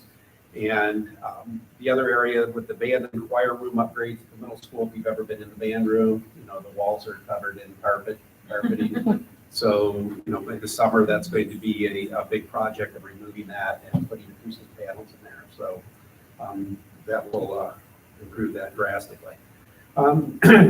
As we looked at the list, I mean, as you can see, some of these things are at the classroom level. Some are much larger, as Jen talked with as far as district, big ticket items. One area that is much needed, moving to the central office and talking with Corey Schmidt and Shiel, the transportation is a huge endeavor. A lot of things that need to happen, monitoring. One of the areas that we are looking at doing is purchasing GPS systems for busing. Okay, that is something that, just looking at, past experience, whether or not, buses are running behind, and parents not knowing that, why is my bus not here? It could be just a matter of a couple stops that's going to delay them. The GPS systems will cover a number of different areas of need. One being that in real time, parents can see where the buses are. So if a bus is running behind, you get that, for parents to get the panic, oh my God, where's the bus? It's not here.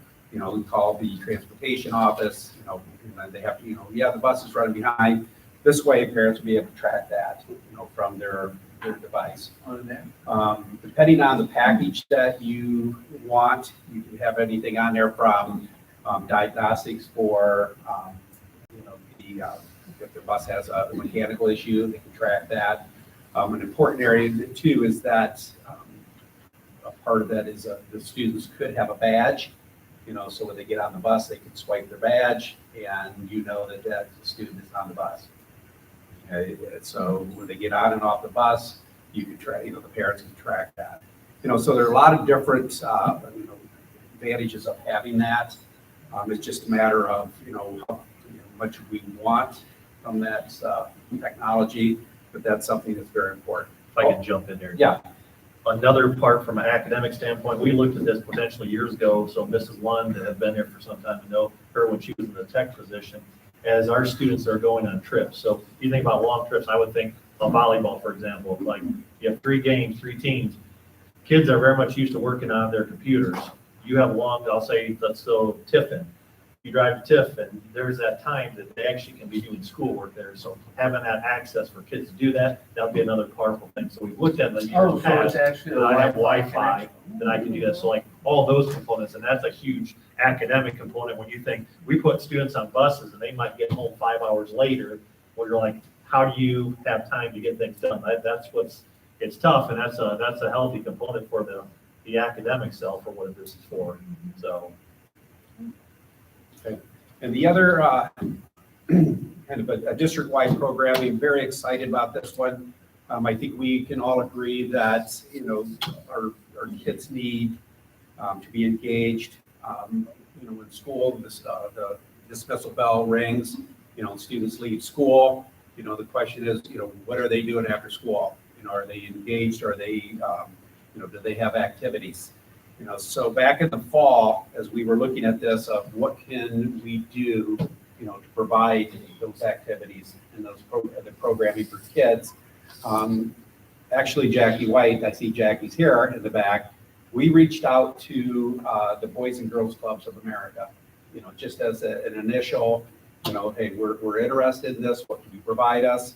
And, throughout the fall, this is kind of been building, we've been, keeping that dialogue open and talking about what they can offer, as far as programming for kids, after school. And, we were able to do some research, some other school districts that have the Boys and Girls Clubs of America. We didn't hear anything negative about that program. They said that, they're always filled, there's actually a waiting list for most of their clubs. And I think Wellington has, the longest running club in the area. Huron County, New London is the first school in Huron County to get a Boys and Girls Club. And the Boys and Girls Clubs of Northeast Ohio, it's kind of a win-win, for us too, is that they want to expand, and their wish is, I guess their hope was to always be able to expand more into Huron County. So kind of, the timing was just, right for that. Some of the things that they can offer us. Now, if we want to do this on our own, you have to find staff, you have to find facilities, you have to, that's a big endeavor.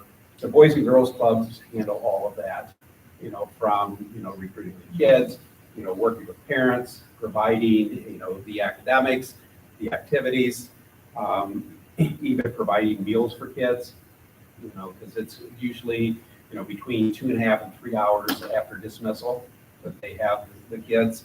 They also have a summer program, that they provide that during the summer. So when you think about the importance of having daycare or having activities for kids to do while parents work, that also was something very important.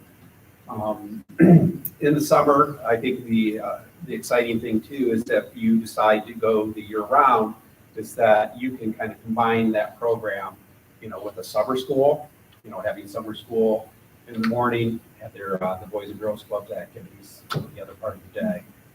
So I think that we've come to the point where, we've generated a lot of interest from the Boys and Girls Club, especially, definitely from our end. And I think we've started to gain some momentum, as far as, that word's out into the community with some of our agencies that are willing to back us and say, hey, this is so important and it's so much needed that we're willing to join you in this effort. So, as far as the ESSER funds, I guess the first step is to look at a summer program, a camp of some type, to get to get it out there, to build the interest, and hopefully, if things work out, that we can get this up and going in the fall. So Nikki Cross has been one of the partner agencies, so Family First Family Council. She's a part of this, and I don't know if you want to add anything, come on down, Jackie, to share, but she's been working with Fireland Forless, so we have a lot of momentum of like agencies that we're working with that we're looking at, and why we include this within the ESSER funds, because we want to make this happen this summer so it launches. So some of these agencies, like the timing, just like school, the funding is not always as quickly as what it needs to be. Here we can act on it and do some of those things we want to do, knowing that the support will follow, because everything that we have to look at is what's sustainability of this. I don't want to do something great for a year or 2 years and say, sorry, we're done. We can't continue on. So that's what we need to have firmed up in our plan. So anything else you want to share that was missed, Jackie, of your contacts? Okay. So the STEM, actually, the makerspace upgrade at the high school, we just recently got plans on that. So I don't think Mrs. Gerber, Mr. Ball, and myself are very comfortable in explaining the whole process there, because we had a company that came in of what's needed there. So this was our old weight room. So down by the auxiliary gym, that's basically utilizing that space. So we have two different tech ends. We have the space down here in the music area, and then we have our old weight room, and that's been converted. So that's basically like restructuring that whole space so it's better for our kids. I can't go into too much details. Literally, I had those plans as to what that is. Like I said, teaching curriculum is far most important thing, but with STEM, you need the equipment that goes with it too. And that obviously is a pricey venture as well. Some of the fun things. So Jackie, I do want you to talk on this. So she's the most knowledgeable here. So listed as therapy dogs. In terminology, we're talking facility dogs. So I know some teachers have asked, like, what's the difference? And actually, we have an expert therapy dog trainer right here. So we double as the teacher, more than double, right? The advisor for Academic Challenge. We also train dogs, but so Jackie White's been doing our reach out and our contact for that because therapy dogs, is what most people have in mind. Facility dogs is actually taking therapy dogs and have a lot more training for the handler and for the dog itself. So I'll hand off to you, Jackie. So in Ohio, we have 3 different centers that train for facility, facility dogs. So how facility dogs differ from just a regular therapy dog, no offense. Therapy dogs are great. I love them. They're wonderful. But the training aspect is really a piece of that. I don't know exactly what the training is for therapy dogs, but I know it's a lot more limited. When you look at facility dogs, that's more thinking along the lines of, like a service animal. Like they are highly trained. They get, when a litter of puppies is born, they are picking through that litter for temperament. That dog gets trained for upwards of like 18 months. And even through that process, dogs can get weeded out. And then after that, they even have like at least 6-month kind of internship where they are at a school doing the job all day, every day. That is a difference too. A lot of times therapy dogs have limited hours. Facility dogs they are working dogs. They are there all day, open to close, every day of the week. What is their function? What are they there for? Yes. So they are there, really they help. So if a counselor was to take a dog to a classroom, it would go through the classroom. It could easily, greet everybody in the room, and then they can sense like who is having some emotional disturbance that day, who's extra sad that day, who's got something going on. And they'll actually go and sit next to that student or sometimes teacher. That helps the counselor to identify like, okay, I want to make sure I check in with that person today. So that's one of the functions. Also, they can be used in classroom guidance lessons, things like that. They can be used in the one-on-one counseling that our school counselors do with the students. There is research that has supported, and I'm excited about this, but also at the same time being a clinical counselor myself, it kind of saddens me a little bit, but they did a research study where they took two groups, and for 20 minutes, the one group just got the facility dog, did nothing else, just gave them the dog, didn't give any instruction, nothing, dog just hung out for 20 minutes. With the other group, that was more of a, okay, we are going to have a counseling group here, and we're going to work on these skills and do all this stuff for 20 minutes. And at the end of the period of time, it did. They did cortisol. They did swaps for cortisol levels, and the dog actually did drop the cortisol levels more than the counseling group. So the dog would be with, like, Glenn was asking, it's not in the building for 24 hours. It's actually a counselor's. So the dog would have to have a primary handler. So somebody would have to volunteer, be appointed, whatever, to be that primary handler, and they would have to go through training, kind of their own training of how to know how to handle this dog, the do's and don'ts, like never leave the dog unattended, things like that, and that dog would live with them. Now, you would also have other handlers in the school district as well. So that way, it's not all dependent just on this one person. That's what my next question is. I've dealt primarily with canines, law enforcement dogs, and there's one handler only that can give that animal the commands and follow the commands of that person. Because if there's multiple people, it takes months for them for that canine to go to a different handler. So these facility dogs. So they have a primary, but then you can also have other handlers in the district that they can stay with that handler. So, I would think, if you had one at the building, then you could have that dog go to that building or to this building, if you had one at each building, however you work that out. And they have to do their own training as well.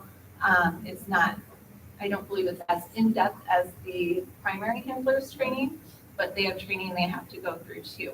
But that dog, it's not a pet. It doesn't belong to that person. That dog belongs to the facility. So if it's a school, it belongs to the school. If it's a hospital, it belongs to the hospital.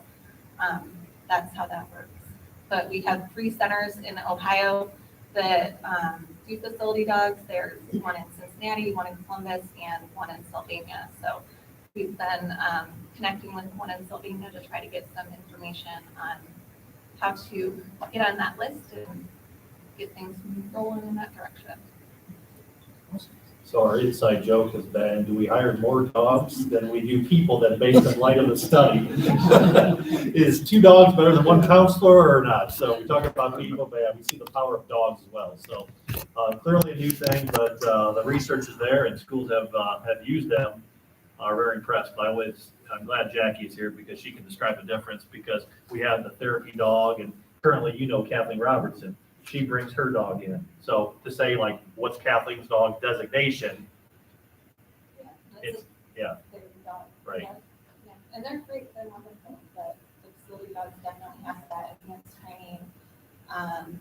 There's even more, there was other training, temperament testing, national standards, who they get trained by, they go through when they do that that training, it's through a professional dog trainer, it's not the owner, so, safety tested with children, things like that. Any other dog knowledge you'd like to share with us or? So for my therapy dog, we had a puppy class we had to do with it. Me and my husband are both handlers, so therapy dogs can also have multiple handlers, just have to all go through the class as well. We did a puppy class, a focus class, a good canine citizens class, therapy dog class, and then full therapy dog session where we had to do multiple trainings. We went to hospitals, we went to Home Depot just to get them around different noises, random machines, just to see how they react to that, to make them avoid it. We found nursing homes to go to do schools. I work with people that a group called Riley's Angels. That's where we're doing it from. They've done stuff with just de-stress programs like at EHOV, they've done it at Edison and Roeville, where you go just around testing time just to give them kids, students a chance to interact with the dogs. We also do a reading program where Riley's Angels actually just got a bunch of books where they can go into a classroom and the kids can read with the dog. That's a little bit better because we do have the whole you have to be with your dog the whole time, but when they're with the kid, we can kind of take a little step back as long as you're right there, and then the kid can feel more comfortable reading to an animal than someone who is kind of judging them. So a far different avenue, but we're excited about this path and where this can lead for our district. The next one I've talked to several of you about, we call it a learning bus. So basically taking a decommissioned bus that we no longer are transporting students on and converting that to a learning bus. So what does that mean? Typically stripping the seats out, putting a flooring on. So put in like your hardwood vinyl flooring and then have tables, bean bags, etc., where you can have therapists work with individuals. We have individuals from Fisher-Titus. We have our own school sites that can be in small groups, small amount of time, and be in this bus. So another very creative way. Some of you have seen like the biggest challenge that I presented for, this past year and the year prior to that is shortage of space, and especially at Maplehurst. So is this a long-term answer? Well, this could help a lot of things. Janice is excited. Janice Smith, Ken Moore is very excited about this, that this gives you an opportunity that you could, and the most difficult, so speaking to Anthony Rourke, and he has experience in retrofitting buses. He is the MacGyver of all. So he has done these, made like Cleveland Brown Backer buses, like he's done that. So he's got some experience that he would have his maintenance and then have a bay where he could be working on this. So this is not like, this is full scale what he's working on only, but he can be working on that. And then the most difficult part is having heat and AC. So a lot of times if you're close enough to a building, you can do a simple plug in, have your electrical, because you don't want a bus going with diesel fumes, etc. So that is something that we're looking at too. So kind of a creative use of space. That could be, especially with our littles, with our elementary students, they would be very excited to go out and do a bus, and you can pull online and see some of these pictures. I think Mr. Ballman added one on the back. It looks a little stretched. That looks like a wide bus there. But you get the idea of what that could be. And like I said, not whole class, but small group, one-on-ones. That could be a powerful and fun addition. And Mrs. DuPont could back this and support this, that there's not a lot of value you're getting from a used bus. when you have your trade in, there's not much there. So when you say, could we spend money here and create a space for us? That's far smarter than even what I talked before with a modular unit or, most don't like to call it a trailer, but those additions to a building. So Dan, Mr. Bowman has looked at that, looking at, from anywhere from a new build to 180,000 for a modular unit that could go to Maplehurst. So that's very much in the works that you could order it brand new. You'd have to pay for all utilities, connections, and depending what that usage is, are we having water line to that, sprinkler heads, those type of things to address our shortages at Maplehurst. Another piece that we're looking at, knowing that looking at our future, Pleasant is a space that will be either part of Norwalk City School District going forward, or it'll be a good facility for somebody else, county agency. So we are actually, and I'll hand off to Mr. Schmidt here, Corey, you can speak on what our plans are with connection with Janata Herner. And then feel free to go into the other part too, even though that's a bit off our ESER topic. So if you want to talk about our plans with what we had talked on Pleasant. All right, that's fine. How you guys doing tonight? Boys one tonight. So we're in talks with Janata and Herner. Basically the pavement part inside the fence at Pleasant is where we're going to be looking at possibly, see what they can come away with adding classrooms and space to that area. There's no cost estimate or anything right now with that, preliminary talks, but that's a really good spot where we'd be able to add space. And then also through them, we're working with repairs to the EPAC here. We had 5 pendants or sprinkler heads that had freeze damage, along with 3 T's that took damage, 2 in the EPAC and 1 on outside the art gallery. So what happened was we had a piece of insulation, that foam insulation that blew out, which is where a lot of the cold air was coming in. So they're going to be helping us with some spray foam, get some better insulation in there, maybe some more vented tiles, so we could get some heat so this doesn't happen ever again. We're also going to be looking at doing that out in the main entrance to the high school. So, because that's a similar area as the entrance to the EPAC, where there's open areas where cold air can get in, and if it gets another cold spell like that, unpredictable whether we survive it or not as far as freeze damage. So, but we're in connection with them. We should be getting cost estimates for the EPAC. We're going to be sitting down real soon with Brad, myself, and a couple people from Janata Herner, seeing what they can do as far as additions to Pleasant Elementary. Do you have questions for? So that changed so for Pleasant, there's the playground. Are you talking about taking out the playground, or is it just going around the playground? Well, we're looking at that space, the paved. So you're still having your playground area. Okay, yeah. I'm trying to think past it. Right. So it would kind of. So our last edition was 1992, I believe, is what you had said. Yeah, 1992. John Herner helped us down by, if you know where Mrs. Gamble's room is, down that lane. They helped us with that addition. This is just there's that little paved area. It's kind of the overflow when they do muffins for moms or donuts for dads. They kind of just right inside the fence there, so kind of be taking that area away. The playground should be fine over there. We shouldn't get into that. How many classrooms would that be? Well, that's a calculation, and that's very preliminary because there has been talk potentially of, would pre-K move there, and we have to move things around, so we pick up space at Maplehurst. And clearly this is a larger discussion. This is to meet there to find out where we're at, because you're saying the permanency of Pleasant, we all recognize that's a nice building for our usage, for anybody else's usage. That's even probably our number one right now when I go to Boys and Girls Club of America and you have to identify what district or what building within your district would be ideal. I would probably point to Pleasant. I want a cafeteria space, I want a gym space, I want X number of classrooms. Pleasant might be our leading for Boys and Girls Club of America, knowing that other students from other buildings would be bused to whatever that selected facility is. So it's clearly much more as a price point, but you're looking at the long term of what that is rather than we want to look at the stopgap. Do we have time to play in that in the ESSER funds? Well, we can, you're saying to get this part done, that. Yeah, because is this part of this fund? Because I know she said, what's the cutoff that we'd have to turn it in?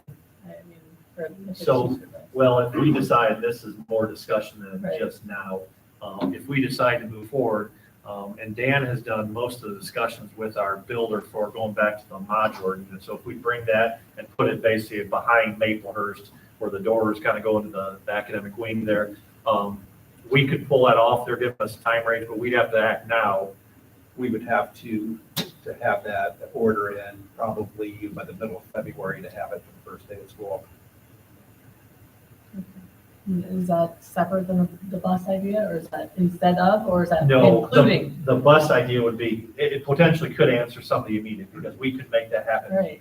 and use our ESSER funds, because I have, and if anyone's been at Maplehurst, you understand, we're doing things in the hallway that's confidential work, that you have an adult and a student in the hallway or under a stairwell, and we do not want to continue that way, or put a divider in there, like, there needs to be clear space for those individuals. So the bus could be the answer for that. And that could be the, obviously make that happen far quicker than any of these alternatives, which the permanency of we want to build into a space that we want to make look permanent and nice and or the modular that would have value that you could sell, because we could buy a rented unit. And that's, you could lease them. yeah. So those are on here because we can spend, obviously, provide additional space. That can be ESSER, but that's more discussion with the whole entirety of the group as what direction we want to go, because we then get into OFCC and the Right. big bill. Because if you're starting to talk money and you're elf and where you're like, you're going to be hitting millions, and then that's got to be, you're committing to what you want to do as a district. Another part that's going to be industrial education was brought up. I think we're very excited about that. We know the middle school has all the infrastructure for that. Some was removed. So there's excitement there, like we want to have kids, hands-on activities, but here again, are we wanting to invest? We're wanting to do that now, or are we saying OFCC, we're going to have a new build, so we're not going to put that equipment. So there's a lot of good things that could be happening. Do we want to move forward there? So that was clearly one that was brought forward. Mr. Swartz, Mr. Jackson could speak on it. They're the ones that have talked quite a bit with me on that. So it's hard to oppose that, because I think all of us, especially now when you've been push college, and we're seeing the benefit of people that are going to trades that are far better off than some that are going into four-year colleges, universities that are coming out with ability to do very little, that have really nothing better than, and I don't want to say nothing better than, but essentially a high school diploma, and you spent 4 years and a lot of money. Like we are all recognizing the value of that. So clearly having hands-on those experiences, and that's critical. So I think it's a strong use of our ESSER funds. But here again, that's a bigger discussion because that's just come in. But I want you to be aware that's happening. Last one that I had, school resource officer. So we've talked that. I met with Dave Smith. He is actually short a few officers now, but looking even to do, and I know communities where they're basically present in the building. So they're not even a school resource officer. So the benefit of a good SRO is having that relationship and connection to kids. Are you just a person that walks to the building because you're a lawman, you're an officer, you have that ability. So he can't guarantee, and like I said, he can't promise that because he's short several officers on each shift. But to even have the presence of that you're in, that our principals know that Norwalk PD, they're welcome there. So when kids see, especially elementary students, I think they would love to see a Norwalk police, officer walk through the building, but that's just happy. That's the visual. They're very much a presence. So he says, I will do my best to make that happen, but obviously, like many outfits, he's trying to manage that, he's got a lot of responsibilities to cover. So that's one part. As far as school resource officer, and I think he's been quoted in the paper saying this, like anything we as a district decide to do, what we want to do, he will support that. So obviously the level of training for teachers to be, potentially armed, and I know that's, some have their take on that, that can happen. Dave Smith would work with us. If we say absolutely not as a district, we want to go SRO and have those commitments, we would make that happen. So very much Norwalk PD, even across the street with the sheriff's office, they will work with us, whatever we decide. But here again, we want to find avenues to say we can financially support it going forward, because I don't want to do a 1 year and then we're done with that. Right. I think we should look at the funding first past this before we can even do anything else. I think we should look at, like you said, we don't want to start something and then say, oh, next year we can't do it. Right. I think we need to look at the funding, and whatever happened with that, they just passed for a huge grant, but remember we talked about it a few meetings ago, but we weren't sure how you could actually apply for the money yet. We didn't receive that grant, Oh, really? Oh, the safety grant? Yeah, no. and it wasn't for SROs, although the city, it's supposed to be, when we talked to Okay. the county had received the grant. The individual at the sheriff's department had received a grant for the other schools. So it would be the city could receive a grant. I'm not sure when the application period is for that, to provide us with an SRO. We would have to make up the difference. It doesn't cover their full salary, but I do know it's something that the city will actually receive a grant for. Okay. I think it'd be great to look at the funding portion before we do anything else personally. I don't want to start something we can't continue. I get what you're saying about the army and the teachers, but I just feel like an SRO is so much more than that. It helps with, I mean, even in today's society, we all see this lack of respect for police officers, and that's being taught at home. I think having this person, just one, going through our district just helps change that view for our kids, our students. They get to have a relationship with them. And like you said, it matters to have the right person. Right. If that person has to be just as much devoted to children as they are to their job. So I love the idea of an SRO, but I want to be able to continue it. I don't want to start something we can't continue. I wouldn't want to bring someone in. I thought there was also some kind of hiring change where we could take in from other cities for that, something. I don't know, I'll get back to you. I remember reading something just changed recently. That's what we actually lost to Norwalk, to officers somewhere else, but there was also something else going on. I don't know, maybe there are more opportunities for people that maybe aren't here now. Yeah. Chief Smith clearly has his people, so off the record as we live stream this, that he has people in mind, because you know clearly who would be, like, you're thinking about the people you know, who is that Yeah, ideal, right. like, what's the type of person, that we talk about dog, same as person, what's the ideal person for the shop? Because you can name people that are not for that role, that are far better at other things, so that's another discussion that's worthy. And looking at the grant funding that we had here, it appears that we did not get a lot of parochial schools landed, 100,000 per building. It appears that is a chance to come a third round that we have. And Mr. Ballman's done more research on that, but looking at a lot of schools that got in round 2 were those that had initially applied. So our name was not even in the hat initially. So when our first time came through, a lot of schools locally that did, their name was already in, they already applied. So whether you think that's a reason, as this is the second go round, okay, your name's there and your school district is up, but that's a little speculation on our part, but we think that may be rolling again. So that is all I have. And like I said, we don't have total numbers for you, but clearly accounting for our personnel, which is going to be continuation of funding those individuals we've done for a couple of years now. So so this is your plan. Is there anything we can approve now so we can stay under the timeline, or are we just going to approve it as parts and pieces as it comes in? Well, I think eventually I'm gonna bring up the workshops. I think, as you can see, we need to have more discussion on several things, so I think this is where workshops will, if we can do them once a month, would help out tremendously. Because we obviously have a lot of different topics. Because once a month, and we look how long we've been talking, and we could keep going on and talk more about stuff. But so we're actually doing approval for this, but we're just saying approval for the ESSER funds to move forward with the plan. Is that when I ask for a motion for approval? Well, essentially, it doesn't need to be.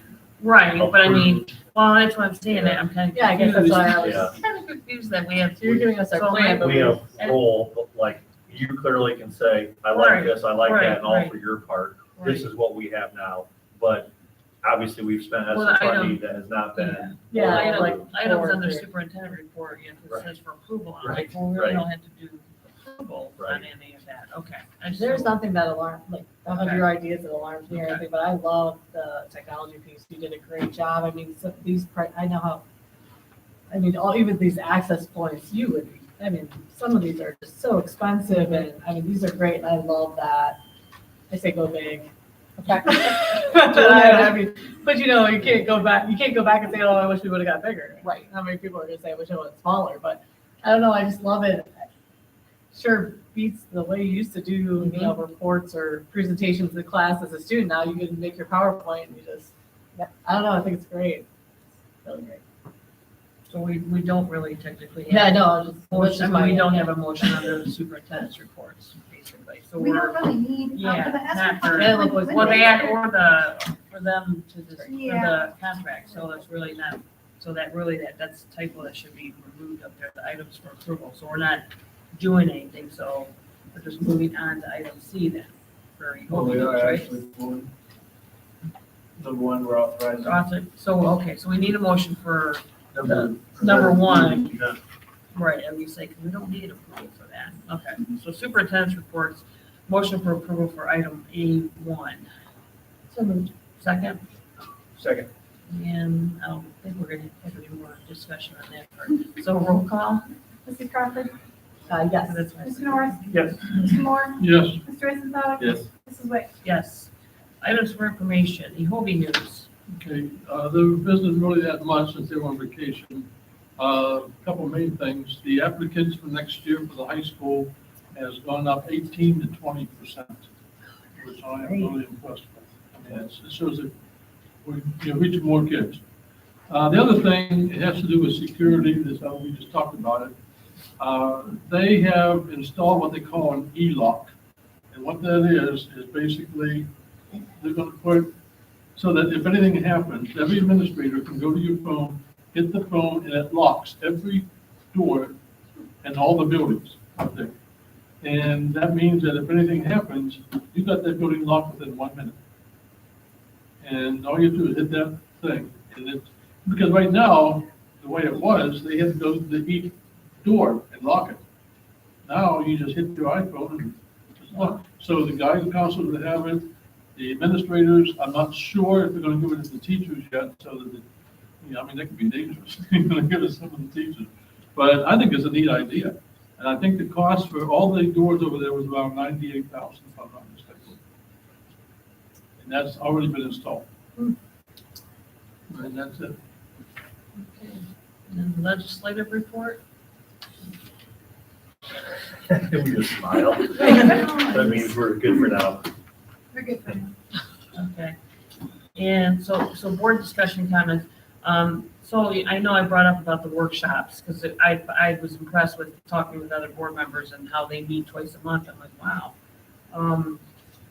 I don't know if we can, because we obviously have to discuss the OSBA.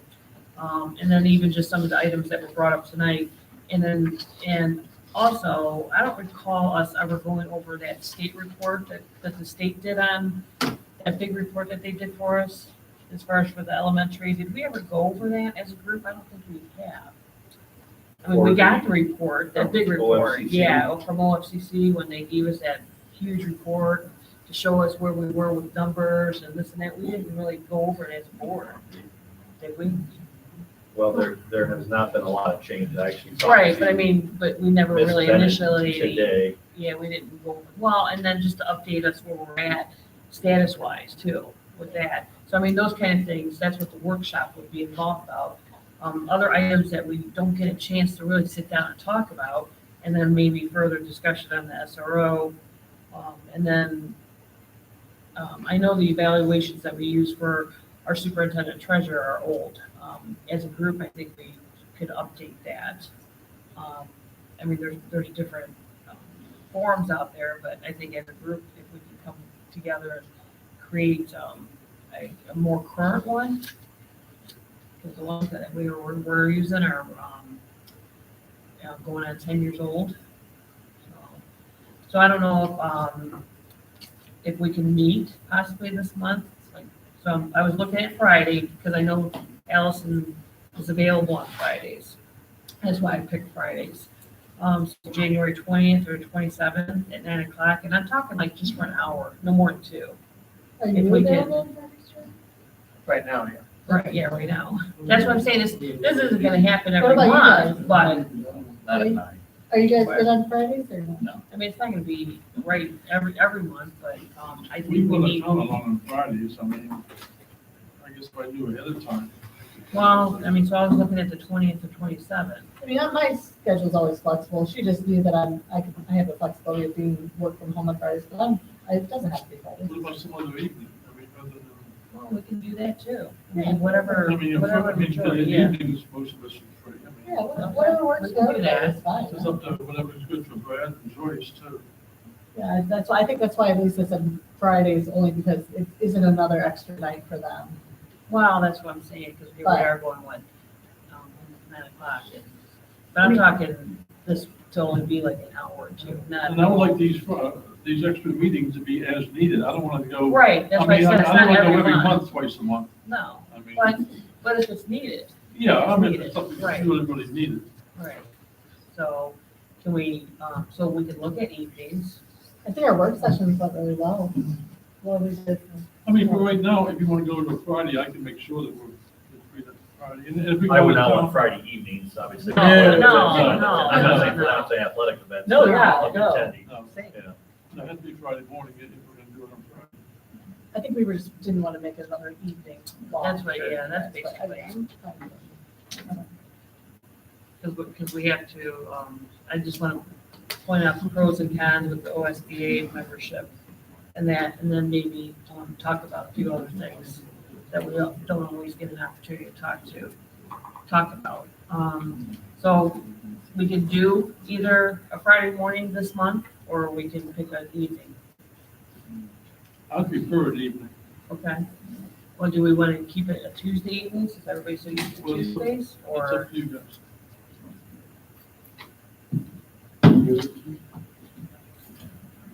Tuesday evenings then, 6 o'clock? 6 o'clock on Tuesday, on what day? Okay, well, we got the 17th or the 24th, or the 31st. 17th, we want next Tuesday? 17th, 24th, or 31st. Yeah, those are the, Or- What works for you guys? Right now, I'm good. that's what I said. I just wondered if we could do it. What's the February meeting? What's the- Yeah. Well, I mean, does it matter if we don't, does it matter if we don't have a decision on the OSBA membership? Does it matter if we can go past the 31st? What about the 31st? Can you What do? about the OSBA? We want before the 31st?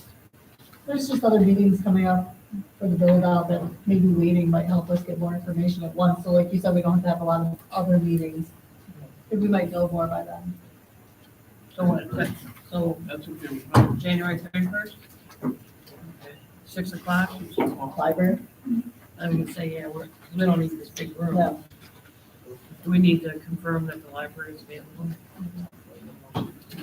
We go library, or we go upstairs, conference room, at central office. Okay. That's up to office? Well, might as well just make it central office. then. Yeah. Yeah, let's just shoot, yeah, okay, so central office, January 31st. And any other topics, bring that information and, Right, because I'll need out topics to send out to the newspaper because Oh. we can only talk about, at work sessions, we can only talk about what we tell the newspaper we're gonna talk about. Yeah. did you get all the different things that we're talking about? No, they Sure, small.